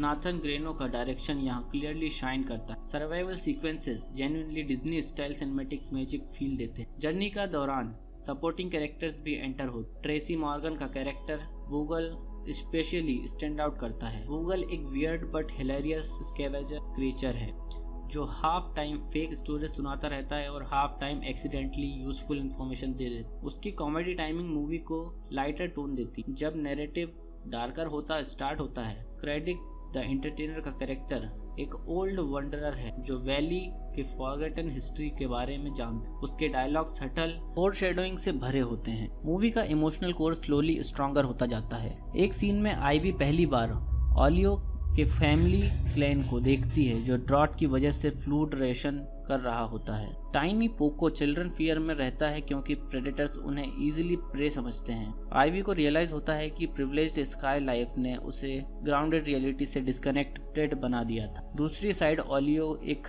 मोमेंट में आईवी की मेमोरीज डिस्कवर करता है जब मिस्टिकल एनर्जी एक्सीडेंटली एक्टिवेट होती। उसे पता चलता है कि आईवी पर बचपन से प्रेशर था परफेक्ट गार्डियन बनने। फेलियर का फियर उसे इमोशनली डिस्टेंट बना चुका है। मूवी का मिडिल पोर्शन काफी लेयर्ड हो जाता है। स्पेसिफिकली ये एक फन फैंटेसी एडवेंचर लगता है, लेकिन अंडर द सरफेस ये प्रीजुडिस और पर्सपेक्टिव चेंज की स्टोरी है। दोनों कैरेक्टर्स ग्रेजुअली एक दूसरे की स्ट्रेंथ अप्रिशिएट करना स्टार्ट करते हैं। ओलियो आईवी को डिसिप्लिन और इंटेलिजेंस को से इम्प्रेस होता है। आईवी ओलियो की करेज और ऑप्टिमिज्म से समझने लगती, लेकिन एग्जैक्टली इसी पॉइंट पर मूवी टोन शिफ्ट करती। फायरवुल्फ फाइनली ग्लिम्स में दिखाया जाता है, सिर्फ उसकी ग्लोइंग ऑरेंज आईज और बर्निंग फुटप्रिंट्स। एंटायर फॉरेस्ट उसकी प्रेजेंस से साइलेंट हो जाता है। यह रिवील काफी इफेक्टिव है क्योंकि मूवी उसे ओवर एक्सपोज नहीं करती, मिस्ट्री इंटैक्ट रहती। एक इंटेंस सीक्वेंस में ओलियो और आइवी एक अबंडेंट टेम्पल डिस्कवर करते हैं जहां एंशिएंट कार्विंग्स रिवील करती हैं कि फायरवुल्फ एक्चुअली एक नेचुरल गार्डियन था, मॉन्स्टर नहीं। पास्ट में वैली के क्रिएचर्स ने ग्रीड और इम्बैलेंस क्रिएट किया था और फायरवुल्फ इकोसिस्टम को रीसेट करने के लिए अवेकन हुआ था। मतलब टेक्निकली विलन क्रिएचर्स खुद थे, फायरवुल्फ सिर्फ कॉन्सिक्वेंस था। ये रिविलेशन मूवी को डीपर मीनिंग देता है। ड्रॉट किसी रैंडम डिजास्टर की वजह से नहीं हो रहा था। वैली एक डिफरेंट स्पीसीज ईयर्स से रिसोर्सेज एक्सप्लॉइट कर रहे थे while blaming each other. Jawans sky resources control करते थे, ग्राउंड स्पीसीज वाटर एक्सेस के लिए स्ट्रगल करती थी। स्लोली इकोसिस्टम कोलैप्स अनअवॉइडेबल हो गया था। आइवी इस ट्रुथ को एक्सेप्ट नहीं कर पाती इनिशियली, उसके लिए उसकी स्पीसीज ऑनरेबल गार्डियंस थी, लेकिन एविडेंस क्लियरली शो करता है कि इम्बैलेंस का मेजर रीजन पावर हायरार्की थी। ओलियो भी रियलाइज करता है कि सिर्फ ब्लेम करना इजी है, लेकिन सॉल्यूशंस कोऑपरेशन से ही पॉसिबल है। क्लाइमैक्स बिल्डअप यहाँ से शुरू होता है। फायरवुल्फ फाइनली फुली अवेकन हो जाता है। जब उसका कंप्लीट रिवील फाइनली शो होता है तो विजुअली वो इनक्रेडिबल लगता है। मैसिव फ्लेमिंग वुल्फ जिसके बॉडी के अंदर लावा लाइक एनर्जी फ्लो करती रहती, लेकिन इंटरेस्टिंगली उसकी आंखों में प्योर रेज नहीं, सैडनेस फील होती, जैसे वो डिस्ट्रक्शन एंजॉय नहीं कर रहा, सिर्फ ड्यूटी परफॉर्म कर रहा है। एंटायर वैली पैनिक मोड में चली जाती है। स्पीसीज एक दूसरे को ब्लेम करने लगते हैं, जवान्स इवैक्यूएशन प्लान बनाते हैं, ग्राउंड क्रीचर्स हाइड होने लगते हैं, लेकिन ओलियो और आइवी समझ चुके होते हैं कि फायरवुल्फ को फोर्स से स्टॉप नहीं किया जा सकता। वैली का इम्बैलेंस रिस्टोर करना ही सोल्यूशन है। फाइनल एक्ट इमोशनली और विजुअली दोनों लेवल पर काफ़ी स्ट्रांग है। ओलियो और आइवी मिस्टिकल प्लांट का सोर्स तक पहुंचते हैं जो वैली के हार्ट में हिडन होता है। वहां रिवील होता है कि बॉडी स्वैप रैंडम एक्सीडेंट नहीं था, प्लांट ने इंटेंशनली दोनों को चूज किया था ताकि अपोजिंग स्पीसीज एक दूसरे को समझ सकें। नेचर लिटरली उन्हें फोर्स कर रही थी एम्पैथी लर्न करने के लिए। एक पावरफुल सीक्वेंस में आइवी अपनी स्पीसीज के अगेंस्ट स्टैंड लेती है और एडमिट करती है कि गार्डियंस भी रिस्पॉन्सिबल थे इम्बैलेंस के लिए। ओलियो भी अपनी इम्पल्सिव मिस्टेक्स एक्सेप्ट करता है। दोनों together ancient water channels reactive करते हैं। एंटायर वैली में वाटर फ्लो वापस स्टार्ट होता है, रिवर्स ग्लो करने लगती हैं, डेड प्लांट्स रिवाइव होने लगते हैं, लेकिन एग्जैक्टली जब लगता है सब ठीक हो गया, फायरवुल्फ उनके सामने आ जाता है। Final confrontation traditional action battle जैसा नहीं है, यहाँ मोर इमोशनल और सिंबॉलिक है। फायरवुल्फ अटैक नहीं करता इमीडिएटली, वो ऑब्जर्व करता है जैसे जज कर रहा हो कि वैली चेंज डिजर्व करती है या नहीं। ओलियो और आइवी उसके सामने खड़े होते हैं डिस्पाइट फियर, और फिर स्लोली फायरवुल्फ की फ्लेम्स काम होने लगते हैं, उसकी बॉडी डिजॉल्व होने लगती है और ग्लोइंग पार्टिकल्स में, जैसे वो सेटिस्फाइड हो कि बैलेंस स्टोर हो रहा है। ये सीन काफ़ी पोएटिक फील देता है, लेकिन मूवी यहाँ कम्प्लीटली हैप्पी एंडिंग नहीं देती। बॉडी स्वैप रिवर्स होने लगता है, लेकिन प्रोसेस इनकम्प्लीट फील होता है। ओलियो और आइवी अपने ओरिजिनल बॉडीज में वापस आ जाते हैं, लेकिन उनके अंदर का परमानेंट कनेक्शन एक रह जाता है। वो एक दूसरे के इमोशंस सटली फील कर सकते हैं, जैसे मिस्टिकल प्लांट ने उसके आइडेंटिटीज परमानेंटली लिंक कर दी। एंडिंग सीन्स में वैली टेम्परली पीसफुल लगती है, डिफरेंट स्पीसीज का ऑपरेशन स्टार्ट होती है, लेकिन फाइनल मोमेंट में मूवी एक और मिस्ट्री टीज करती है। डीप फॉरेस्ट के अंदर एक स्मॉल ग्लोइंग फुटप्रिंट अपीयर होता है, एग्जैक्टली फायरवुल्फ जैसा। मतलब क्या वो ट्रूली गॉन नहीं हुआ, या बैलेंस फिर कभी डिस्टर्ब होगा? अगर रिव्यू पर्सपेक्टिव से देखा जाए तो स्वैप्ड की बिगेस्ट स्ट्रेंथ डेफिनेटली उसकी विजुअल्स और इमोशनल वर्ल्ड बिल्डिंग है। एनिमेशन जेन्युइनली गॉर्जियस है, हर फ्रेम वाइब्रेंट और सिनेमैटिक लगता है, स्पेशली लाइटिंग और एनवायरमेंटल डिज़ाइन काफ़ी इम्प्रेसिव लगता है। Nathan Greno clearly fantasy story telling को विजुअली एंगेजिंग बनाना जानते। वॉइस एक्टिंग भी स्ट्रॉन्ग है, स्पेशली माइकल बी जॉर्डन और टूनो टेम्पल की केमिस्ट्री मूवी को इमोशनली ग्राउंडेड रखती है। मूवी का साउंड ट्रैक भी काफ़ी ग्राउंडेड एलिमेंट है, सॉफ्ट ऑर्केस्ट्रल म्यूजिक और ट्राइबल फैंटेसी टोन्स सीन्स को इमर्सिव बना देते हैं। फायरवुल्फ related themes specially haunting feel देते हैं। एक्शन सीन्स स्मूथ हैं, लेकिन मूवी का फोकस इमोशनल स्टोरी टेलिंग पर ज़्यादा है। हाँ, क्रिटिक्स का एक पॉइंट वैलिड था कि body swap trope completely fresh नहीं लगता, कुछ स्टोरी बीट्स प्रेडिक्टेबल फील होते हैं, ऑडियंस इजीली गेस कर सकती है कि एनिमीज इवेंचुअली फ्रेंड्स बनेंगे, लेकिन मूवी की एग्जीक्यूशन और इमोशनल सीनरी उस फैमिलियर फार्मूला को एंटरटेनिंग बना देती। ये फिल्म ओरिजिनली से ज़्यादा एक्सपीरियंस पर रिले करती। ऑडियंस रिस्पॉन्स जनरली पॉजिटिव रहा। स्पेसिफिकली फैमिली व्यूअर्स और एनिमेशन फैंस के लिए। सोशल मीडिया पर लोगों ने मूवी की विजुअल्स और इमोशनल थीम्स प्रेज की। कुछ व्यूअर्स ने कंपेयर भी किया क्लासिक डिज्नी एडवेंचर फिल्म्स से because of its magical ecosystem vibe. Kids को कम्प्लीटली कॉमेडी और क्रिएचर्स पसंद आए, जबकि adults deeper emotional environmental themes appreciate कर रहे थे। इंटरेस्टिंग फैक्ट यह भी है कि स्वैप्ड एक कॉन्सेप्ट रिपोर्टेडली काफ़ी टाइम डेवलपमेंट में रहा और स्काईडांस एनिमेशन ने स्पेशली वर्ल्ड बिल्डिंग पर हैवी फोकस किया था। द वैली को डिज़ाइन करने के लिए एनिमेटर्स ने रियल फॉरेस्ट, बायोल्यूमिनेसेंट और एक्सोटिक बर्ड्स से इंस्पिरेशन ली थी। फायरवुल्फ का डिज़ाइन भी मल्टीपल माइथोलॉजिकल क्रीचर्स और वायलेंस वॉल्केनिक इमेजिनरी कंबाइन करके क्रिएट हुआ था। एक और हिडन डिटेल जो अटेंटिव व्यूअर्स को नोटिस की वो ये थी कि मूवी के background symbols continuously ecosystem imbalance fresh shadow create करते। स्टार्टिंग सीन्स में ही ड्राइड रूट्स और क्रैक्ड वाटर स्टोन्स सटली दिखते हैं। इवन कलर पैलेट बिगनिंग में सटली वार्मर और अनहेल्दी टोन्स यूज करता है, जबकि क्लाइमेक्स के बाद ब्लूज और ग्रीन्स ब्राइटर हो जाते हैं। ओलियो और आइवी का रिलेशनशिप भी सरप्राइजिंगली मैच्योर फील होता है। मूवी अननेसेसरी रोमांस पुश नहीं करती, इंस्टेड फोकस ट्रस्ट और अंडरस्टैंडिंग पर रहती। ये चॉइस स्टोरी को स्ट्रॉन्गर बनाता है क्योंकि इमोशनल कनेक्शन नेचुरली बिल्ड होता है रेदर देन फोर्स्ड केमिस्ट्री। एक ऐसी दुनिया इमेजिन करो जहाँ जंगल के अंदर हर चीज जिंदा फील होती, हवा भी, पानी भी और पेड़ों की सांसें भी। लेकिन इसी खूबसूरत दुनिया के बीच एक ऐसा राज छुपा हो जो सिर्फ एक गलती से पूरे इकोसिस्टम को बर्बाद कर सकता। और फिर एक दिन दो जानवर जो एक दूसरे को देखना भी पसंद नहीं करते, एक मिस्टिकल प्लांट की वजह से अपनी बॉडी स्वैप कर लेते हैं। सोचो, तुम्हारी आंखों के सामने तुम्हारी आइडेंटिटी ही छिन जाए, तुम्हारी आवाज, तुम्हारी स्पीड, तुम्हारी स्ट्रेंथ, सब कुछ किसी और का हो जाए और उसके बाद तुम्हें उसी इंसान के साथ मिलकर सरवाइव करना पड़े जिसे तुम अपना सबसे बड़ा एनिमी समझते। स्वैप्ड सिर्फ एक एनिमेटेड कॉमेडी नहीं है, ये सर्वाइवल, आइडेंटिटी, ट्रस्ट और नेचर के बैलेंस की स्टोरी है जो धीरे धीरे एक इनोसेंट एडवेंचर से डार्क मिस्ट्री में ट्रांसफॉर्म होती। 2026 में रिलीज हुई स्वैप्ड को डायरेक्ट किया है नाथन ग्रेनो ने, जो डिज्नी की लेजेंडरी एनिमेटेड फिल्म टैंगल्ड के डायरेक्टर भी रह चुके हैं। ये मूवी स्काईडांस एनिमेशन के अंडर बनी है और नेटफ्लिक्स पर एक्सक्लूसिवली रिलीज हुई थी 1 मई 2026 को। रन टाइम लगभग 1 घंटा 42 मिनट का है, लेकिन विजुअली ये मूवी इतनी डिटेल्ड और इमर्सिव फील होती है कि ऑडियंस ऑलमोस्ट द वैली नाम की फैंटेसी दुनिया का हिस्सा बन जाती। वॉइस कास्ट भी काफी इंटरेस्टिंग है, जहां माइकल बी जॉर्डन ने ओलियो का वॉइस दी है, जूनो टेम्पल ने आइवी को, और सपोर्टिंग कास्ट में Tracy Morgan, cardiac the entertainer और जस्टिना मकाडो जैसे टैलेंटेड एक्टर्स इंक्लूडेड हैं। रिलीज के बाद क्रिटिक्स का रिएक्शन मिक्स्ड रहा। कुछ लोगों ने मूवी की विजुअल्स और वर्ल्ड बिल्डिंग को ब्रेथटेकिंग बोला, जबकि कुछ क्रिटिक्स ने कहा कि बॉडी स्वैप ट्रूप फ्लेमिलियर लगता है। लेकिन ऑनेस्टली अगर आप सिनेमैटिक एनिमेटेड एडवेंचर्स एंजॉय करते हो जहां इमोशंस और फैंटेसी नेचुरली ब्लेंड होते हैं, तो ये मूवी काफी इंगेजिंग एक्सपीरियंस देती। मूवी की शुरुआत होती है द वैली से, एक मैजिकल इकोसिस्टम जो इतना कलरफुल और अलाइव लगता है कि हर फ्रेम वॉलपेपर जैसा फील दे। फ्लोटिंग स्पूर्स हवा में ग्लो कर रहे हैं, रिवर्स नियॉन ब्लू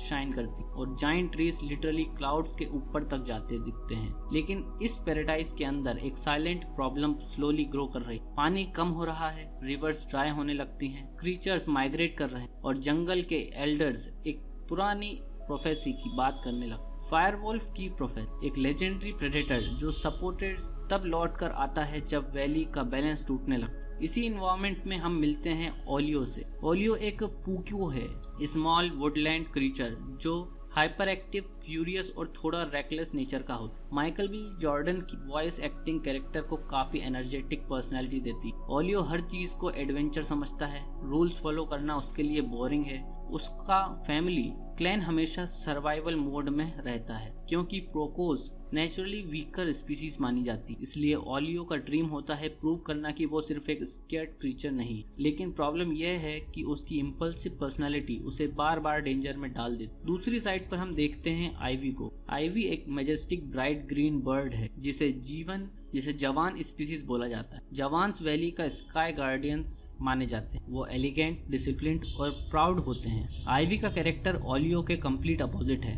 काम, इंटेलिजेंट और इमोशनली ग्राउंडेड। उसकी स्पीसीज पोकोस को नॉनसेंस समझती और ऑनेस्टली आइवी भी एग्जैक्टली वही सोचते हैं। उसके लिए ओलियो जैसे क्रीचर्स इररिस्पॉन्सिबल और केओटिक होते हैं जो इकोसिस्टम को और अनस्टेबल बना देते हैं। मूवी का फर्स्ट मेजर इंटरेक्शन तब होता है जब oleo secretly restricted forest area में घुस जाता है। वहाँ एक ग्रोइंग मैजिस्टिकल प्लांट होता है जिसके बारे में लेजेंड्स हैं कि उसमें एंशिएंट एनर्जी एग्जिस्ट करती। ओलियो नेचुरली क्यूरियोसिटी में उस प्लांट को टच कर लेता है। उसी मोमेंट आईवी भी वहां आ जाती है क्योंकि उसका काम सेक्रेट जोन्स प्रोटेक्ट करना होता है। दोनों की आर्ग्यूमेंट इंस्टेंटली स्टार्ट हो जाती है। आईवी उसे ब्लेम करती है कि उसकी स्टुपिडिटी की वजह से वैली और अनस्टेबल हो सकता। ओलियो भी डिफेंसिव हो जाता है और फिर एक्सीडेंटली दोनों मेस्टिकल रूट्स के अंदर घुस जाते हैं। जो सीन उसके बाद आता है वो विजुअली मूवी का सबसे creative sequence. Entire screen colours और डिस्टॉर्टेड एनर्जी वेव्स से फिल हो जाती है। फॉरेस्ट लिटरली रिएक्ट करने लगता है, ट्रीज शेक करते हैं, ग्लोइंग स्पोर्ट्स एक्सप्लोड करते हैं और फिर सडन साइलेंस। नेक्स्ट मॉर्निंग जब ओलियो उठता है तो उसे रियलाइज होता है कि उसके विंग्स हैं और आईवी जब अपनी रिफ्लेक्शन देखती है तो वो स्क्रीम कर उठ क्योंकि अब वो एक टाइनी पोको बॉडी में ट्रैप्ड है। इनिशियली ये सीक्वेंस कॉमेडी से भरा हुआ है। ओलियो फ्लाइंग कंट्रोल नहीं कर पाता, बार बार क्रैश करता है। आईवी ग्राउंड पे बैलेंस लूज करती रहती है, लेकिन मूवी स्मार्टली कॉमेडी को सिर्फ सरफेस लेवल पे यूज करती। धीरे धीरे आइडेंटिटी क्राइसिस और एम्पैथी का थीम बिल्ड होना स्टार्ट हो। ओलियो पहली बार रियलाइज करता है कि आईवी की लाइफ उतनी इजी नहीं जितनी वो इमेजिन करता। स्काई पोर्टर्स एग्जॉस्टिंग है, एक्सपेक्टेशंस ह्यूज हैं, हर जवान से परफेक्शन एक्सपेक्ट की जाती है। दूसरी साइड आईवी को समझ आता है कि पूको लाइफ कांस्टेंट फियर और सर्वाइवल से भरी है। टाइनी साइज की वजह से ऑलमोस्ट हर प्रेडेटर उसके लिए थ्रेट है। ये बॉडी स्वैप ग्रेजुअली दोनों को एक दूसरे की रियलिटी फील करवाता है। इसी बीच वैली की ड्रॉट कंडीशन और डेंजरस होने लगती। लेक्स ड्राई हो रहे होते हैं, क्रॉप्स फेल हो रहे होते हैं और रूमर्स स्प्रेड होने लगते हैं कि फायरवॉल्फ नियर बाय फॉरेस्ट देखा गया। फायरवॉल्फ मूवी का सबसे मिस्टीरियस एलिमेंट। एंटायर फिल्म उसके अराउंड टेंशन बिल्ड करती रहती। कोई क्लियरली नहीं जानता कि वो रियल है या सिर्फ कुछ क्रीचर्स उसे डेमन समझते हैं, कुछ बिलीव करते हैं कि नेचर का पनिशमेंट है। ओलियो और आईवी इनिशियली सिर्फ अपने ओरिजिनल बॉडीज वापस पाना चाहते हैं, लेकिन जब वो मिस्टिकल प्लांट के पास दोबारा जाते हैं तो पता चलता है कि प्लांट ऑलमोस्ट डेड हो चुका क्योंकि वैली की एनर्जी इम्बैलेंस हो रही। एक एंशिएंट क्रीचर उन्हें बताता है कि अगर ड्रॉट कंटिन्यू हुई तो स्वैप परमानेंट हो सकता और सिर्फ एक हिडन वाटर सोर्स ही वैली को रिस्टोर कर सकता। यहाँ से मूवी फुल एडवेंचर मोड में एंटर करती। दोनों फोर्स्ड पार्टनरशिप में डेंजरस जर्नी स्टार्ट करती। इस जर्नी के थ्रू मूवी अपनी वर्ल्ड बिल्डिंग फुली एक्सप्लोर करती। Floating caves, glowing marshlands, underground crystal rivers, हर लोकेशन विजुअली यूनिक फील होती है। नाथन ग्रेनो का डायरेक्शन यहाँ क्लियरली शाइन करता है। Survival sequences genuinely Disney style cinematic magic feel देते हैं। जर्नी का दौरान सपोर्टिंग कैरेक्टर्स भी एंटर हो। ट्रेसी मॉर्गन का कैरेक्टर वूगल स्पेशली स्टैंड आउट करता है। वूगल एक weird but hilarious scavenger creature है जो हाफ टाइम फेक स्टोरीज सुनाता रहता है और half time accidentally useful information दे देता है। उसकी कॉमेडी टाइमिंग मूवी को लाइटर टोन देती। जब नैरेटिव डार्कर होता स्टार्ट होता है, क्रेडिट द एंटरटेनर का कैरेक्टर एक ओल्ड वंडरर है जो वैली के फॉरगेटन हिस्ट्री के बारे में जानता। उसके डायलॉग सटल और शेडोइंग से भरे होते हैं। मूवी का इमोशनल कोर स्लोली स्ट्रॉन्गर होता जाता है। एक सीन में आईवी पहली बार ओलियो के फैमिली क्लैन को देखती है जो ड्रॉट की वजह से फूड रेशन कर रहा होता है। टाइनी पोको चिल्ड्रन फियर में रहता है क्योंकि प्रेडेटर्स उन्हें इजीली प्रे समझते हैं। आईवी को रियलाइज होता है कि प्रिविलेज्ड स्काई लाइफ ने उसे ग्राउंडेड रियलिटी से डिस्कनेक्टेड बना दिया था। दूसरी साइड ओलियो एक मूवमेंट में आईवी की मेमोरीज डिस्कवर करता है जब मिस्टिकल एनर्जी एक्सीडेंटली एक्टिवेट होती। उसे पता चलता है कि आईवी पर बचपन से प्रेशर था परफेक्ट गार्डियन बनने। फेलियर का फियर उसे इमोशनली डिस्टेंट बना चुका है। मूवी का मिडिल पोर्शन काफी लेयर्ड हो जाता है। स्पेसिफिकली ये एक फन फैंटेसी एडवेंचर लगता है, लेकिन अंडर द सरफेस ये प्रीजुडिस और पर्सपेक्टिव चेंज की स्टोरी है। दोनों कैरेक्टर्स ग्रेजुअली एक दूसरे की स्ट्रेंथ अप्रिशिएट करना स्टार्ट करते हैं। ओलियो आईवी को डिसिप्लिन और इंटेलिजेंस को से इम्प्रेस का होता है। आईवी ओलियो की करेज और ऑप्टिमिज्म से समझने लगती, लेकिन एग्जैक्टली इसी पॉइंट पर मूवी टोन शिफ्ट करती। फायरवॉल्फ फाइनली ग्लिम्स में दिखाया जाता है, सिर्फ उसकी ग्लोइंग ऑरेंज आईज और बर्निंग फुटप्रिंट्स। एंटायर फॉरेस्ट उसकी प्रेजेंस से साइलेंट हो जाता है। यह रिवील काफी इफेक्टिव है क्योंकि मूवी उसे ओवर एक्सपोज नहीं करती, मिस्ट्री इंटैक्ट रहती। एक इंटेंस सीक्वेंस में ओलियो और आइवी एक अबंडेंट टेम्पल डिस्कवर करते हैं जहां एंशिएंट कार्विंग्स रिवील करती हैं कि फायरवुल्फ एक्चुअली एक नेचुरल गार्डियन था, मॉन्स्टर नहीं। पास्ट में वैली के क्रिएचर्स ने ग्रीड और इम्बैलेंस क्रिएट किया था और फायरवुल्फ इकोसिस्टम को रीसेट करने के लिए अवेकन हुआ था। मतलब टेक्निकली विलन क्रिएचर्स खुद थे, फायरवुल्फ सिर्फ कॉन्सिक्वेंस था। ये रिविलेशन मूवी को डीपर मीनिंग देता है। ड्रॉट किसी रैंडम डिसास्टर की वजह से नहीं हो रहा था। वैली एक डिफरेंट स्पीसीज ईयर्स से रिसोर्सेज एक्सप्लॉइट कर रहे थे while blaming each other. Jawans sky resources control करते थे, ग्राउंड स्पीसीज वाटर एक्सेस के लिए स्ट्रगल करती थी। स्लोली इकोसिस्टम कोलैप्स अनअवॉइडेबल हो गया था। आइवी इस ट्रुथ को एक्सेप्ट नहीं कर पाती इनिशियली, उसके लिए उसकी स्पीसीज ऑनरेबल गार्डियंस थी, लेकिन एविडेंस क्लियरली शो करता है कि इम्बैलेंस का मेजर रीजन पावर हायरार्की थी। ओलियो भी रियलाइज करता है कि सिर्फ ब्लेम करना इजी है, लेकिन सॉल्यूशंस कोऑपरेशन से ही पॉसिबल है। क्लाइमैक्स बिल्डअप यहाँ से शुरू होता है। फायरवुल्फ फाइनली फुली अवेकन हो जाता है। जब उसका कंप्लीट रिवील फाइनली शो होता है तो विजुअली वो इनक्रेडिबल लगता है। मैसिव फ्लेमिंग वुल्फ जिसके बॉडी के अंदर लावा लाइक एनर्जी फ्लो करती रहती, लेकिन इंटरेस्टिंगली उसकी आंखों में प्योर रेज नहीं, सैडनेस फील होती, जैसे वो डिस्ट्रक्शन एंजॉय नहीं कर रहा, सिर्फ ड्यूटी परफॉर्म कर रहा है। एंटायर वैली पैनिक मोड में चली जाती है। स्पीसीज एक दूसरे को ब्लेम करने लगते हैं, जवान्स इवैक्यूएशन प्लान बनाते हैं, ग्राउंड क्रीचर्स हाइड होने लगते हैं, लेकिन ओलियो और आइवी समझ चुके होते हैं कि फायरवुल्फ को फोर्स से स्टॉप नहीं किया जा सकता। वैली का इम्बैलेंस रिस्टोर करना ही सोल्यूशन है। फाइनल एक्ट इमोशनली और विजुअली दोनों लेवल पर काफी स्ट्रांग है। ओलियो और आइवी मिस्टिकल प्लांट का सोर्स तक पहुंचते हैं जो वैली के हार्ट में हिडन होता है। वहां रिवील होता है कि बॉडी स्वैप रैंडम एक्सीडेंट नहीं था, प्लांट ने इंटेंशनली दोनों को चूज किया था ताकि अपोजिंग स्पीसीज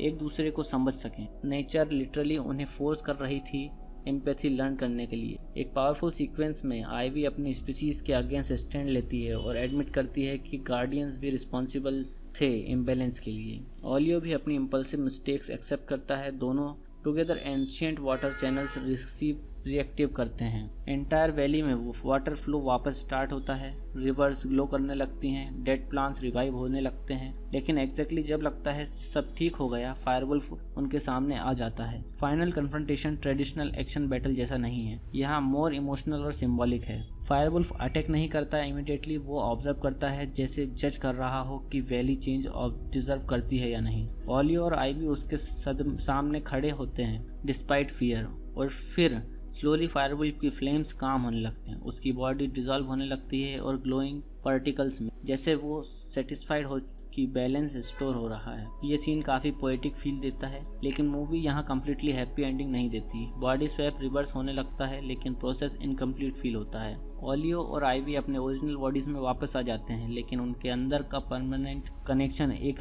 रह जाता है। वो एक दूसरे के इमोशंस सटली फील कर सकते हैं, जैसे मिस्टिकल प्लांट ने उसके आइडेंटिटीज परमानेंटली लिंक कर दी। एंडिंग सीन्स में वैली टेम्पररी पीसफुल लगती है, डिफरेंट स्पीसीज का ऑपरेशन स्टार्ट होती है, लेकिन फाइनल मोमेंट में मूवी एक और मिस्ट्री टीज करती है। डीप फॉरेस्ट के अंदर एक स्मॉल ग्लोइंग फुटप्रिंट अपीयर होता है, एग्जैक्टली फायरवुल्फ जैसा। मतलब क्या वो ट्रूली गॉन नहीं हुआ, या बैलेंस फिर कभी डिस्टर्ब होगा? अगर रिव्यू पर्सपेक्टिव से देखा जाए तो स्वैप्ड की बिगेस्ट स्ट्रेंथ डेफिनेटली उसकी विजुअल्स और इमोशनल वर्ल्ड बिल्डिंग है। एनिमेशन जेन्युइनली गॉर्जियस है, हर फ्रेम वाइब्रेंट और सिनेमैटिक लगता है, स्पेशली लाइटिंग और एनवायरमेंटल डिज़ाइन काफ़ी इम्प्रेसिव लगता है। Nathan Greno clearly fantasy story telling को विजुअली एंगेजिंग बनाना जानते। वॉइस एक्टिंग भी स्ट्रॉन्ग है, स्पेशली माइकल बी जॉर्डन और टूनो टेम्पल की केमिस्ट्री मूवी को इमोशनली ग्राउंडेड रखती है। मूवी का साउंड ट्रैक भी काफ़ी ग्राउंडेड एलिमेंट है, सॉफ्ट ऑर्केस्ट्रल म्यूजिक और ट्राइबल फैंटेसी टोन्स सीन्स को इमर्सिव बना देते हैं। फायरवुल्फ related themes specially haunting feel देते हैं।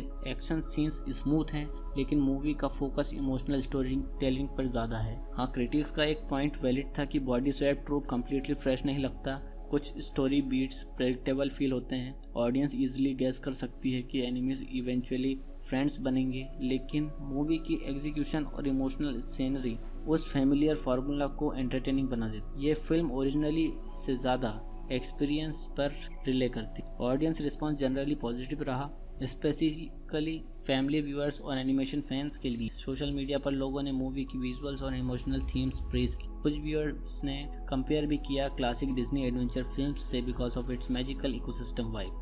किड्स को कम्प्लीटली कॉमेडी और क्रिएचर्स पसंद आए, जबकि adults deeper emotional environmental themes appreciate कर रहे। इंटरेस्टिंग फैक्ट यह भी है कि स्वैप्ड एक कॉन्सेप्ट रिपोर्टेडली काफ़ी टाइम डेवलपमेंट में रहा और स्काईडांस एनिमेशन ने स्पेशली वर्ल्ड बिल्डिंग पर हैवी फोकस किया था। द वैली को डिज़ाइन करने के लिए एनिमेटर्स ने रियल फॉरेस्ट, बायोल्यूमिनेसेंट और एक्सोटिक बर्ड्स से इंस्पिरेशन ली थी। फायरवुल्फ का डिज़ाइन भी मल्टीपल माइथोलॉजिकल क्रीचर्स और वायलेंस वॉल्केनिक इमेजिनरी कंबाइन करके क्रिएट हुआ था। एक और हिडन डिटेल जो अटेंटिव व्यूअर्स को नोटिस की वो ये थी कि मूवी के background symbols continuously ecosystem imbalance fresh shadow create करते। स्टार्टिंग सीन्स में ही ड्राइड रूट्स और क्रैक्ड वाटर स्टोन्स सटली दिखते हैं। इवन कलर पैलेट बिगनिंग में सटली वार्मर और अनहेल्दी टोन्स यूज करता है, जबकि क्लाइमेक्स के बाद ब्लूज और ग्रीन्स ब्राइटर हो जाते हैं। ओलियो और आइवी का रिलेशनशिप भी सरप्राइजिंगली मैच्योर फील होता है। मूवी अननेसेसरी रोमांस कुछ नहीं करती, इंस्टेड फोकस ट्रस्ट और अंडरस्टैंडिंग पर रहती। ये चॉइस स्टोरी को स्ट्रॉन्गर बनाता है क्योंकि इमोशनल कनेक्शन नेचुरली बिल्ड होता है रेदर देन फोर्स्ड केमिस्ट्री। एक ऐसी दुनिया इमेजिन करो जहाँ जंगल के अंदर हर चीज जिंदा फील होती, हवा भी, पानी भी और पेड़ों की सांसें भी। लेकिन इसी खूबसूरत दुनिया के बीच एक ऐसा राज छुपा हो जो सिर्फ एक गलती से पूरे इकोसिस्टम को बर्बाद कर सकता। और फिर एक दिन दो जानवर जो एक दूसरे को देखना भी पसंद नहीं करते, एक मिस्टिकल प्लांट की वजह से अपनी बॉडी स्वैप कर लेते हैं। सोचो, तुम्हारी आंखों के सामने तुम्हारी आइडेंटिटी ही छिन जाए, तुम्हारी आवाज, तुम्हारी स्पीड, तुम्हारी स्ट्रेंथ, सब कुछ किसी और का हो जाए और उसके बाद तुम्हें उसी इंसान के साथ मिलकर सरवाइव करना पड़े जिसे तुम अपना सबसे बड़ा एनिमी समझते। स्वैप्ड सिर्फ एक एनिमेटेड कॉमेडी नहीं है, ये सर्वाइवल, आइडेंटिटी, ट्रस्ट और नेचर के बैलेंस की स्टोरी है जो धीरे धीरे एक इनोसेंट एडवेंचर से डार्क मिस्ट्री में ट्रांसफॉर्म होती। 2026 में रिलीज हुई स्वैप्ड को डायरेक्ट किया है नाथन ग्रेनो ने, जो डिज्नी की लेजेंडरी एनिमेटेड फिल्म टैंगल्ड के डायरेक्टर भी रह चुके हैं। ये मूवी स्काईडांस एनिमेशन के अंडर बनी है और नेटफ्लिक्स पर एक्सक्लूसिवली रिलीज हुई थी 1 मई 2026 को। रन टाइम लगभग 1 घंटा 42 मिनट का है, लेकिन विजुअली ये मूवी इतनी डिटेल्ड और इमर्सिव फील होती है कि ऑडियंस ऑलमोस्ट द वैली नाम की फैंटेसी दुनिया का हिस्सा बन जाती। वॉइस कास्ट भी काफी इंटरेस्टिंग है, जहां माइकल बी जॉर्डन ने ओलियो का वॉइस दी है, जूनो टेम्पल ने आइवी को, और सपोर्टिंग कास्ट में Tracy Morgan, cardiac the entertainer और जस्टिना मकाडो जैसे टैलेंटेड एक्टर्स इंक्लूडेड हैं। रिलीज के बाद क्रिटिक्स का रिएक्शन मिक्स्ड रहा। कुछ लोगों ने मूवी की विजुअल्स और वर्ल्ड बिल्डिंग को ब्रेथटेकिंग बोला, जबकि कुछ क्रिटिक्स ने कहा कि बॉडी स्वैप ट्रूप फ्लेमिलियर लगता है। लेकिन ऑनेस्टली अगर आप सिनेमैटिक एनिमेटेड एडवेंचर्स एंजॉय करते हो जहां इमोशंस और फैंटेसी नेचुरली ब्लेंड होते हैं, तो ये मूवी काफी इंगेजिंग एक्सपीरियंस देती। मूवी की शुरुआत होती है द वैली से, एक मैजिकल इकोसिस्टम जो इतना कलरफुल और अलाइव लगता है कि हर फ्रेम वॉलपेपर जैसा फील दे। फ्लोटिंग स्पोर्ट्स हवा में ग्लो कर रहे हैं, रिवर्स नियॉन ब्लू शाइन करती और जाइंट ट्रीज लिटरली क्लाउड्स के ऊपर तक जाते दिखते हैं। लेकिन इस पैराडाइज के अंदर एक साइलेंट प्रॉब्लम स्लोली ग्रो कर रही। पानी कम हो रहा है, रिवर्स ड्राई होने लगती हैं, क्रीचर्स माइग्रेट कर रहे हैं और जंगल के एल्डर्स एक पुरानी प्रोफेसी की बात करने लगे। फायरवुल्फ की प्रोफेसी एक लेजेंडरी प्रेडेटर जो सपोर्टेड तब लौट कर आता है जब वैली का बैलेंस टूटने लगता। इसी इन्वायरमेंट में हम मिलते हैं ओलियो से। ओलियो एक पुक्यो है, स्मॉल वुडलैंड क्रीचर जो हाइपर एक्टिव, क्यूरियस और थोड़ा रेकलेस नेचर का होता। माइकल बी जॉर्डन की वॉइस एक्टिंग कैरेक्टर को काफी एनर्जेटिक पर्सनैलिटी देती। ओलियो हर चीज को एडवेंचर समझता है, रूल्स फॉलो करना उसके लिए बोरिंग है। उसका फैमिली क्लैन हमेशा सर्वाइवल मोड में रहता है क्योंकि प्रोकोस नेचुरली वीकर स्पीसीज मानी जाती। इसलिए ओलियो का ड्रीम होता है प्रूव करना कि वो सिर्फ एक स्केर्ड क्रीचर नहीं। लेकिन प्रॉब्लम यह है कि उसकी इम्पल्सिव पर्सनालिटी उसे बार बार डेंजर में डाल देती। दूसरी साइड पर हम देखते हैं आइवी को। आइवी एक मैजेस्टिक ब्राइट ग्रीन बर्ड है जिसे जवान स्पीसीज बोला जाता है। जवान्स वैली का स्काई गार्डियंस माने जाते हैं। वो एलिगेंट, डिसिप्लिन्ड और प्राउड होते हैं। आइवी का कैरेक्टर ओलियो के कंप्लीट अपोजिट है, काम, इंटेलिजेंट और इमोशनली ग्राउंडेड। उसकी स्पीसीज पोकोस को नॉनसेंस समझती और ऑनेस्टली आइवी भी एग्जैक्टली वही सोचते है। उसके लिए ओलियो जैसे क्रीचर्स इररिस्पॉन्सिबल और केओटिक होते हैं जो इकोसिस्टम को और अनस्टेबल बना देते हैं। मूवी का फर्स्ट मेजर इंटरेक्शन तब होता है जब oleo secretly restricted forest area में घुस जाता है। वहाँ एक ग्रोइंग मैजिस्टिकल प्लांट होता है जिसके बारे में लेजेंड्स हैं कि उसमें एंशिएंट एनर्जी एग्जिस्ट करती। ओलियो नेचुरली क्यूरियोसिटी में उस प्लांट को टच कर लेता है। उसी मोमेंट आईवी भी वहां आ जाती है क्योंकि उसका काम सेक्रेट जोन्स प्रोटेक्ट करना होता। दोनों की आर्ग्यूमेंट इंस्टेंटली स्टार्ट हो जाती है। आईवी उसे ब्लेम करती है कि उसकी स्टुपिडिटी की वजह से वैली और अनस्टेबल हो सकता। ओलियो भी डिफेंसिव हो जाता है और फिर एक्सीडेंटली दोनों मेस्टिकल रूट्स के अंदर घुस जाते हैं। जो सीन उसके बाद आता है वो विजुअली मूवी का सबसे क्रिएटिव सीक्वेंस है। एंटायर स्क्रीन कलर्स और डिस्टॉर्टेड एनर्जी वेव्स से फिल हो जाती है। फॉरेस्ट लिटरली रिएक्ट करने लगता है, ट्रीज शेक करते हैं, ग्लोइंग स्पोर्ट्स एक्सप्लोड करते हैं और फिर सडन साइलेंस। नेक्स्ट मॉर्निंग जब ओलियो उठता है तो उसे रियलाइज होता है कि उसके विंग्स हैं और आईवी जब अपनी रिफ्लेक्शन देखती है तो वो स्क्रीम कर उठ क्योंकि अब वो एक टाइनी पोको बॉडी में ट्रैप्ड है। इनिशियली ये सीक्वेंस कॉमेडी से भरा हुआ है। ओलियो फ्लाइंग कंट्रोल नहीं कर पाता, बार बार क्रैश करता है। आईवी ग्राउंड पे बैलेंस लूज करती रहती है, लेकिन मूवी स्मार्टली कॉमेडी को सिर्फ सरफेस लेवल पे यूज करती। धीरे धीरे आइडेंटिटी क्राइसिस और एम्पैथी का थीम बिल्ड होना स्टार्ट हो। ओलियो पहली बार रियलाइज करता है कि आईवी की लाइफ उतनी इजी नहीं जितनी वो इमेजिन करता। स्काई पोर्टर्स एग्जॉस्टिंग है, एक्सपेक्टेशंस ह्यूज हैं, हर जवान से परफेक्शन एक्सपेक्ट की जाती है। दूसरी साइड आईवी को समझ आता है कि पूको लाइफ कांस्टेंट फियर और सर्वाइवल से भरी है। टाइनी साइज की वजह से ऑलमोस्ट हर प्रेडेटर उसके लिए थ्रेट है। ये बॉडी स्वैप ग्रेजुअली दोनों को एक दूसरे की रियलिटी फील करवाता है। इसी बीच वैली की ड्रॉट कंडीशन और डेंजरस होने लगती। लेक्स ड्राई हो रहे होते हैं, क्रॉप्स फेल हो रहे होते हैं और रूमर्स स्प्रेड होने लगते हैं कि फायरवॉल्फ नियर बाय फॉरेस्ट देखा गया। फायरवॉल्फ मूवी का सबसे मिस्टीरियस एलिमेंट। एंटायर फिल्म उसके अराउंड टेंशन बिल्ड करती रहती। कोई क्लियरली नहीं जानता कि वो रियल है या सिर्फ कुछ क्रीचर्स उसे डेमन समझते हैं, कुछ बिलीव करते हैं कि नेचर का पनिशमेंट है। ओलियो और आईवी इनिशियली सिर्फ अपने ओरिजिनल बॉडीज वापस पाना चाहते हैं, लेकिन जब वो मिस्टिकल प्लांट के पास दोबारा जाते हैं तो पता चलता है कि प्लांट ऑलमोस्ट डेड हो चुका क्योंकि वैली की एनर्जी इम्बैलेंस हो रही। एक एंशिएंट क्रीचर उन्हें बताता है कि अगर ड्रॉट कंटिन्यू हुई तो स्वैप परमानेंट हो सकता और सिर्फ एक हिडन वाटर सोर्स ही वैली को रिस्टोर कर सकता। यहाँ से मूवी फुल एडवेंचर मोड में एंटर करती। दोनों फोर्स्ड पार्टनरशिप में डेंजरस जर्नी स्टार्ट करती। इस जर्नी के थ्रू मूवी अपनी वर्ल्ड बिल्डिंग फुली एक्सप्लोर करती। Floating caves, glowing marshlands, underground crystal rivers, हर लोकेशन विजुअली यूनिक फील होती है।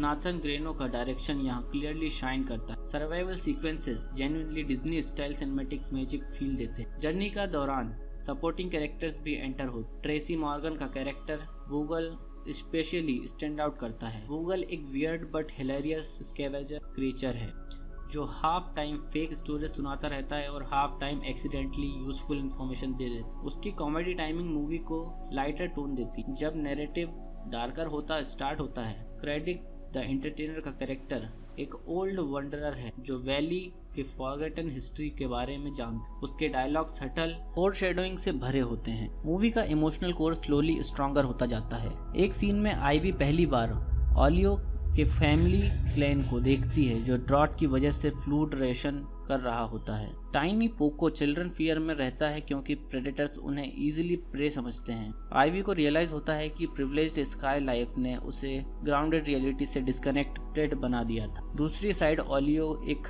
मूवमेंट में आईवी की मेमोरीज डिस्कवर करता है जब मिस्टिकल एनर्जी एक्सीडेंटली एक्टिवेट होती। उसे पता चलता है कि आईवी पर बचपन से प्रेशर था परफेक्ट गार्डियन बनने। फेलियर का फियर उसे इमोशनली डिस्टेंट बना चुका है। मूवी का मिडिल पोर्शन काफी लेयर्ड हो जाता है। स्पेसिफिकली ये एक फन फैंटेसी एडवेंचर लगता है, लेकिन अंडर द सरफेस ये प्रीजुडिस और पर्सपेक्टिव चेंज की स्टोरी है। दोनों कैरेक्टर्स ग्रेजुअली एक दूसरे की स्ट्रेंथ अप्रिशिएट करना स्टार्ट करते हैं। ओलियो आईवी को डिसिप्लिन और इंटेलिजेंस को से इम्प्रेस होता है।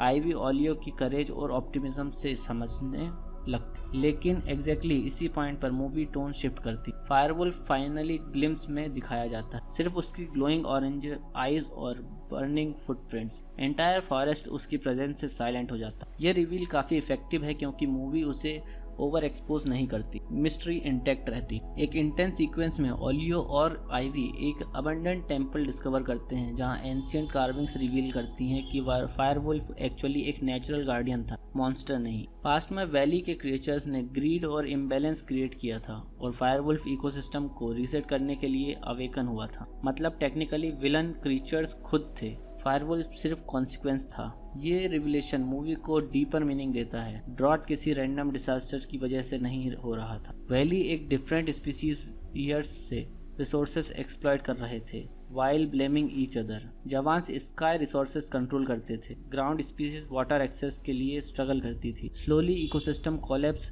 अनअवॉइडेबल हो गया था। आइवी इस ट्रुथ को एक्सेप्ट नहीं कर पाती इनिशियली, उसके लिए उसकी स्पीसीज ऑनरेबल गार्डियंस थी, लेकिन एविडेंस क्लियरली शो करता है कि इम्बैलेंस का मेजर रीजन पावर हायरार्की थी। ओलियो भी रियलाइज करता है कि सिर्फ ब्लेम करना इजी है, लेकिन सॉल्यूशंस कोऑपरेशन से ही पॉसिबल है। क्लाइमैक्स बिल्डअप यहाँ से शुरू होता है। फायरवुल्फ फाइनली फुली अवेकन हो जाता है। जब उसका कंप्लीट रिवील फाइनली शो होता है तो विजुअली वो इनक्रेडिबल लगता है। मैसिव फ्लेमिंग वुल्फ जिसके बॉडी के अंदर लावा लाइक एनर्जी फ्लो करती रहती, लेकिन इंटरेस्टिंगली उसकी आंखों में प्योर रेज नहीं, सैडनेस फील होती, जैसे वो डिस्ट्रक्शन एंजॉय नहीं कर रहा, सिर्फ ड्यूटी परफॉर्म कर रहा है। एंटायर वैली पैनिक मोड में चली जाती है। स्पीसीज एक दूसरे को ब्लेम करने लगते हैं, जवान्स इवैक्यूएशन प्लान बनाते हैं, ग्राउंड क्रीचर्स हाइड होने लगते हैं, लेकिन ओलियो और आइवी समझ चुके होते हैं कि फायरवुल्फ को फोर्स से स्टॉप नहीं किया जा सकता। वैली का इम्बैलेंस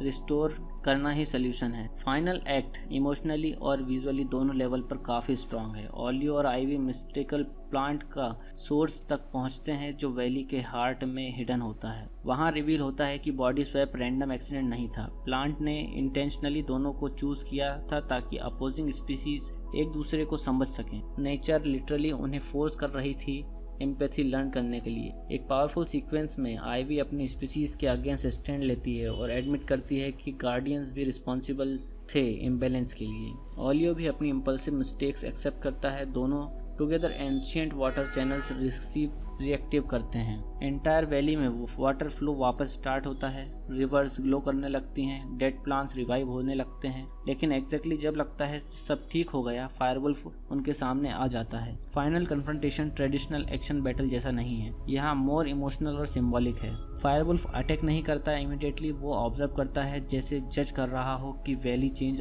डिजर्व करती है या नहीं। ओलियो और आइवी उसके सामने खड़े होते हैं डिस्पाइट फियर, और फिर स्लोली फायरवुल्फ की फ्लेम्स काम होने लगते हैं, उसकी बॉडी डिजॉल्व होने लगती है और ग्लोइंग पार्टिकल्स में, जैसे वो सेटिस्फाइड हो कि बैलेंस स्टोर हो रहा है। ये सीन काफ़ी पोएटिक फील देता है, लेकिन मूवी यहाँ कम्प्लीटली हैप्पी एंडिंग नहीं देती। बॉडी स्वैप रिवर्स होने लगता है, लेकिन प्रोसेस इनकम्प्लीट फील होता है। ओलियो और आइवी अपने ओरिजिनल बॉडीज में वापस आ जाते हैं, लेकिन उनके अंदर का परमानेंट कनेक्शन एक रह जाता है। वो एक दूसरे के इमोशंस सटली फील कर सकते हैं, जैसे मिस्टिकल प्लांट ने उसके आइडेंटिटीज परमानेंटली लिंक कर दी। एंडिंग सीन्स में वैली टेम्परली पीसफुल लगती है, डिफरेंट स्पीसीज का ऑपरेशन स्टार्ट होती है, लेकिन फाइनल मोमेंट में मूवी एक और मिस्ट्री टीज करती है। डीप फॉरेस्ट के अंदर एक स्मॉल ग्लोइंग फुटप्रिंट अपीयर होता है, एग्जैक्टली फायरवुल्फ जैसा। मतलब क्या वो ट्रूली गॉन नहीं हुआ, या बैलेंस फिर कभी डिस्टर्ब होगा? अगर रिव्यू पर्सपेक्टिव से देखा जाए तो स्वैप्ड की बिगेस्ट स्ट्रेंथ डेफिनेटली उसकी विजुअल्स और इमोशनल वर्ल्ड बिल्डिंग है। एनिमेशन जेन्युइनली गॉर्जियस है, हर फ्रेम वाइब्रेंट और सिनेमैटिक लगता है,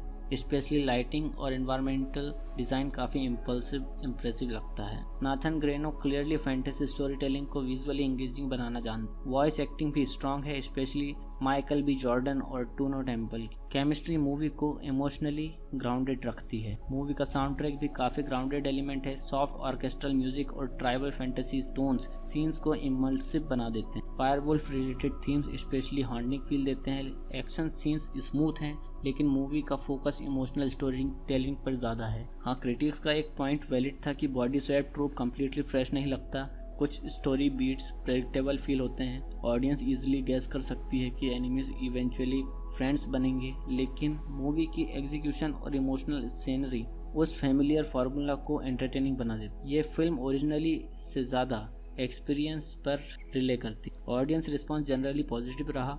स्पेसिफिकली फैमिली व्यूअर्स और एनिमेशन फैंस के लिए। सोशल मीडिया पर लोगों ने मूवी की विजुअल्स और इमोशनल थीम्स प्रेज की। कुछ व्यूअर्स ने कंपेयर भी किया क्लासिक डिज्नी एडवेंचर फिल्म्स से because of its magical ecosystem vibe. Kids को कम्प्लीटली कॉमेडी और क्रिएचर्स पसंद आए, जबकि adults deeper emotional environmental themes appreciate कर रहे। इंटरेस्टिंग फैक्ट यह भी है कि स्वैप्ड एक कॉन्सेप्ट रिपोर्टेडली काफ़ी टाइम डेवलपमेंट में रहा और स्काईडांस एनिमेशन ने स्पेशली वर्ल्ड बिल्डिंग पर हैवी फोकस किया था। द वैली को डिज़ाइन करने के लिए एनिमेटर्स ने रियल फॉरेस्ट, बायोल्यूमिनेसेंट और एक्सोटिक बर्ड्स से इंस्पिरेशन ली थी। फायरवुल्फ का डिज़ाइन भी मल्टीपल माइथोलॉजिकल क्रीचर्स और वायलेंस वॉल्केनिक इमेजिनरी कंबाइन करके क्रिएट हुआ था। एक और हिडन डिटेल जो अटेंटिव व्यूअर्स को नोटिस की वो ये थी कि मूवी के background symbols continuously ecosystem imbalance fresh shadow create करते। स्टार्टिंग सीन्स में ही ड्राइड रूट्स और क्रैक्ड वाटर स्टोन्स सटली दिखते हैं। इवन कलर पैलेट बिगनिंग में सटली वार्मर और अनहेल्दी टोन्स यूज करता है, जबकि क्लाइमैक्स के बाद ब्लूज और ग्रीन्स ब्राइटर हो जाते हैं। ओलियो और आइवी का रिलेशनशिप भी सरप्राइजिंगली मैच्योर फील होता है। मूवी अननेसेसरी रोमांस कुछ नहीं करती, इंस्टेड फोकस ट्रस्ट और अंडरस्टैंडिंग पर रहती। ये चॉइस स्टोरी को स्ट्रॉन्गर बनाता है क्योंकि इमोशनल कनेक्शन नेचुरली बिल्ड होता है rather than forced chemistry.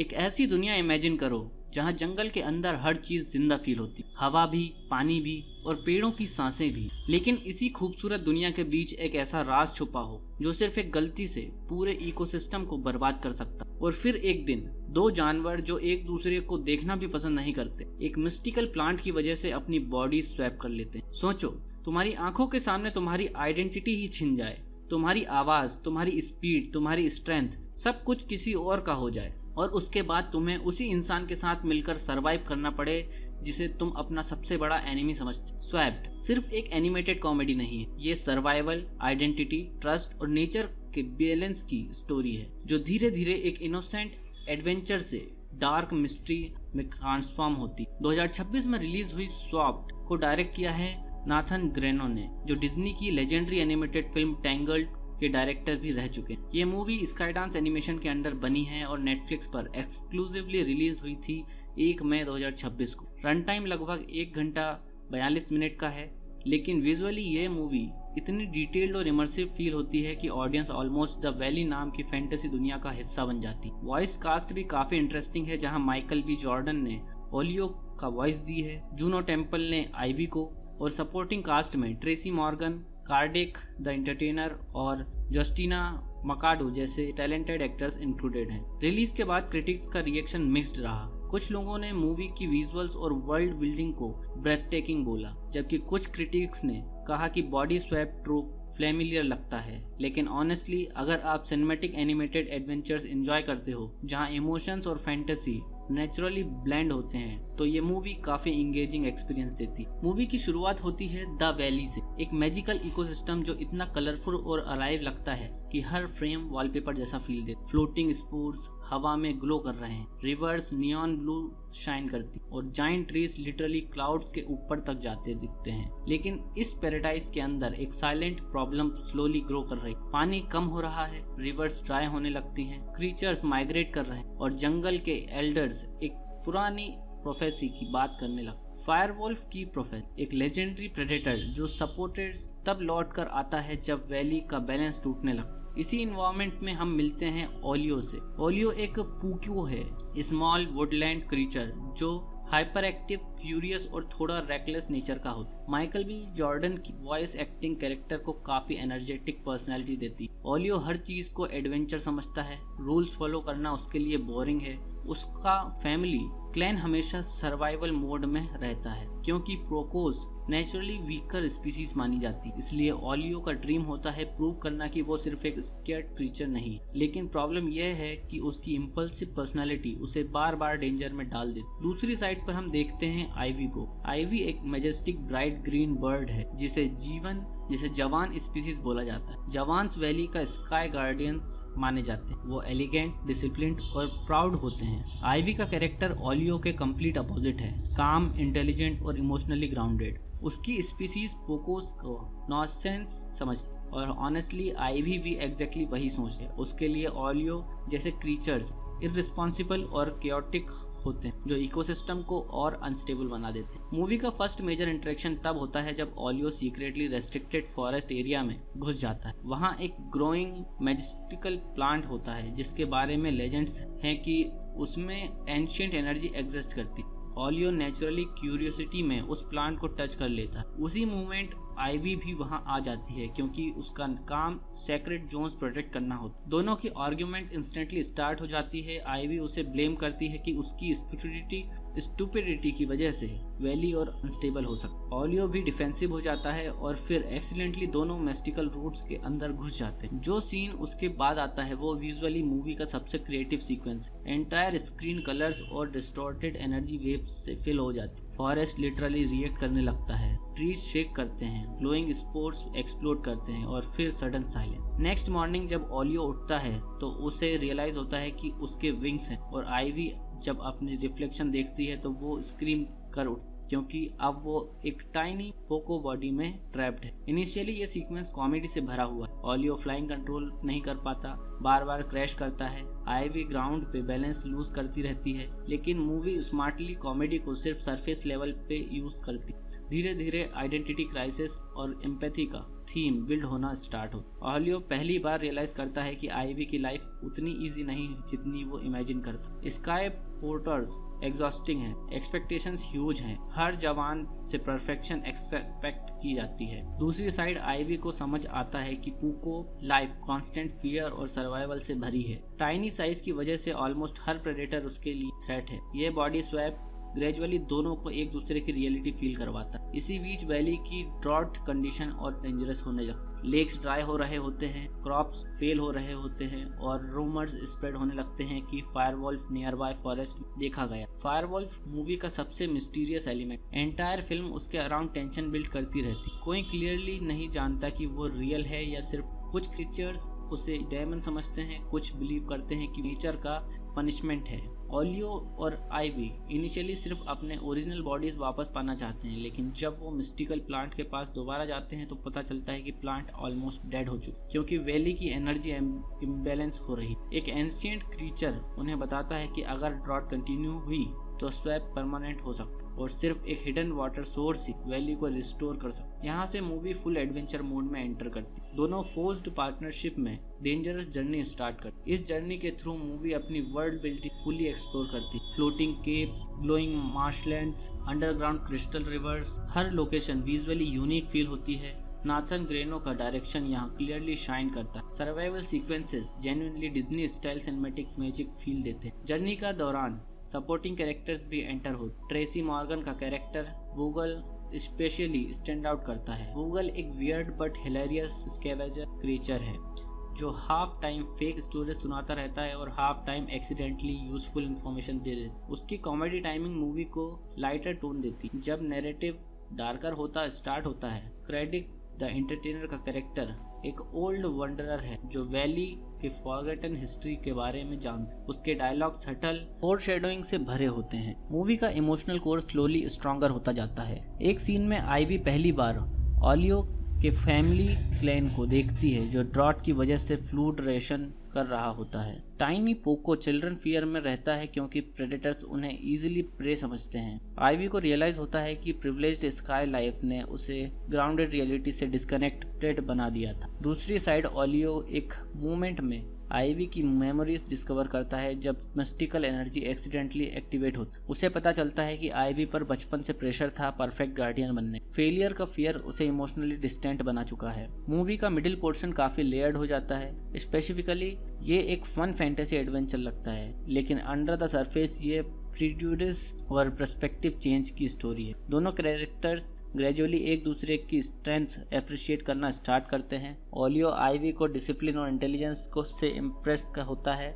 Ivy oleo की करेज और ऑप्टिमिज्म से समझने लगती, लेकिन एग्जैक्टली इसी पॉइंट पर मूवी टोन शिफ्ट करती। फायरवुल्फ फाइनली ग्लिम्स में दिखाया जाता है, सिर्फ उसकी ग्लोइंग ऑरेंज आईज और बर्निंग फुटप्रिंट्स। एंटायर फॉरेस्ट उसकी प्रेजेंस से साइलेंट हो जाता। यह रिवील काफी इफेक्टिव है क्योंकि मूवी उसे ओवर एक्सपोज नहीं करती, मिस्ट्री इंटैक्ट रहती। एक इंटेंस सीक्वेंस में ओलियो और आइवी एक अबंडेंट टेम्पल डिस्कवर करते हैं जहां एंशिएंट कार्विंग्स रिवील करती हैं कि फायरवुल्फ एक्चुअली एक नेचुरल गार्डियन था, मॉन्स्टर नहीं। पास्ट में वैली के क्रिएचर्स ने ग्रीड और इम्बैलेंस क्रिएट किया था और फायरवुल्फ इकोसिस्टम को रीसेट करने के लिए अवेकन हुआ था। मतलब टेक्निकली विलन क्रिएचर्स खुद थे, फायरवुल्फ सिर्फ कॉन्सिक्वेंस था।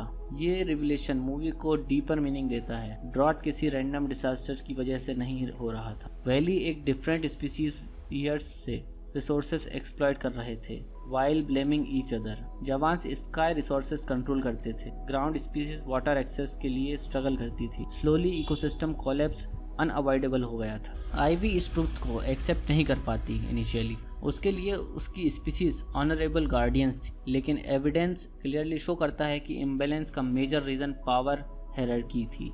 ओलियो भी रियलाइज करता है कि सिर्फ ब्लेम करना इजी है, लेकिन सॉल्यूशंस कोऑपरेशन से ही पॉसिबल है। क्लाइमैक्स बिल्डअप यहाँ से शुरू होता है। फायरवुल्फ फाइनली फुली अवेकन हो जाता है। जब उसका कंप्लीट रिवील फाइनली शो होता है तो विजुअली वो इनक्रेडिबल लगता है। मैसिव फ्लेमिंग वुल्फ जिसके बॉडी के अंदर लावा लाइक एनर्जी फ्लो करती है, लेकिन इंटरेस्टिंगली उसकी आंखों में प्योर रेज नहीं, सैडनेस फील होती, जैसे वो डिस्ट्रक्शन एंजॉय नहीं कर रहा, सिर्फ ड्यूटी परफॉर्म कर रहा है। एंटायर वैली पैनिक मोड में चली जाती है। स्पीसीज एक दूसरे को ब्लेम करने लगते हैं, जवान्स इवैक्यूएशन प्लान बनाते हैं, ग्राउंड क्रीचर्स हाइड होने लगते हैं, लेकिन ओलियो और आइवी समझ चुके होते हैं कि फायरवुल्फ को फोर्स से स्टॉप नहीं किया जा सकता। वैली का इम्बैलेंस रिस्टोर करना ही सोल्यूशन है। फाइनल एक्ट इमोशनली और विजुअली दोनों लेवल पर काफ़ी स्ट्रांग है। ओलियो और आइवी मिस्टिकल प्लांट का सोर्स तक पहुंचते हैं जो वैली के हार्ट में हिडन होता है। वहां रिवील होता है कि बॉडी स्वैप रैंडम एक्सीडेंट नहीं था, प्लांट ने इंटेंशनली दोनों को चूज किया था ताकि अपोजिंग स्पीसीज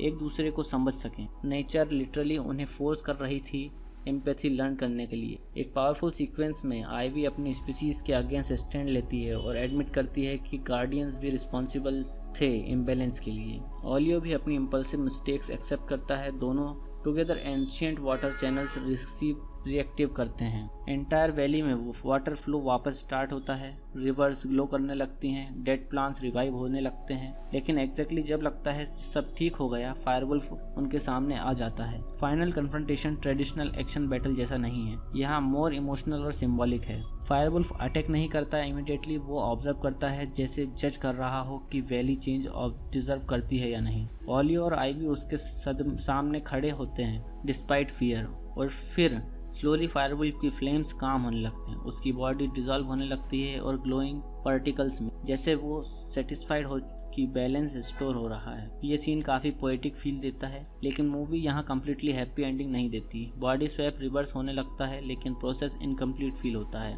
ओलियो और आइवी अपने ओरिजिनल बॉडीज में वापस आ जाते हैं, लेकिन उनके अंदर का परमानेंट कनेक्शन एक रह जाता है। वो एक दूसरे के इमोशन सटली फील कर सकते हैं, जैसे मिस्टिकल प्लांट ने उसके आइडेंटिटीज परमानेंटली लिंक कर दी। एंडिंग सीन्स में वैली टेम्परली पीसफुल लगती है, डिफरेंट स्पीसीज का ऑपरेशन स्टार्ट होती है, लेकिन फाइनल मोमेंट में मूवी एक और मिस्ट्री टीज करती है। डीप फॉरेस्ट के अंदर एक स्मॉल ग्लोइंग फुटप्रिंट अपीयर होता है, एग्जैक्टली फायरवुल्फ जैसा। मतलब क्या वो ट्रूली गॉन नहीं हुआ या बैलेंस फिर कभी डिस्टर्ब होगा? अगर रिव्यू पर्सपेक्टिव से देखा जाए तो स्वैप्ड की बिगेस्ट स्ट्रेंथ डेफिनेटली उसकी विजुअल्स और इमोशनल वर्ल्ड बिल्डिंग है। एनिमेशन जेन्युइनली गॉर्जियस है, हर फ्रेम वाइब्रेंट और सिनेमैटिक लगता है, स्पेशली लाइटिंग और एनवायरमेंटल डिज़ाइन काफ़ी इम्प्रेसिव लगता है। Nathan Greno clearly fantasy story telling को विजुअली एंगेजिंग बनाना जानते। वॉइस एक्टिंग भी स्ट्रॉन्ग है, स्पेशली माइकल बी जॉर्डन और टूनो टेम्पल की केमिस्ट्री मूवी को इमोशनली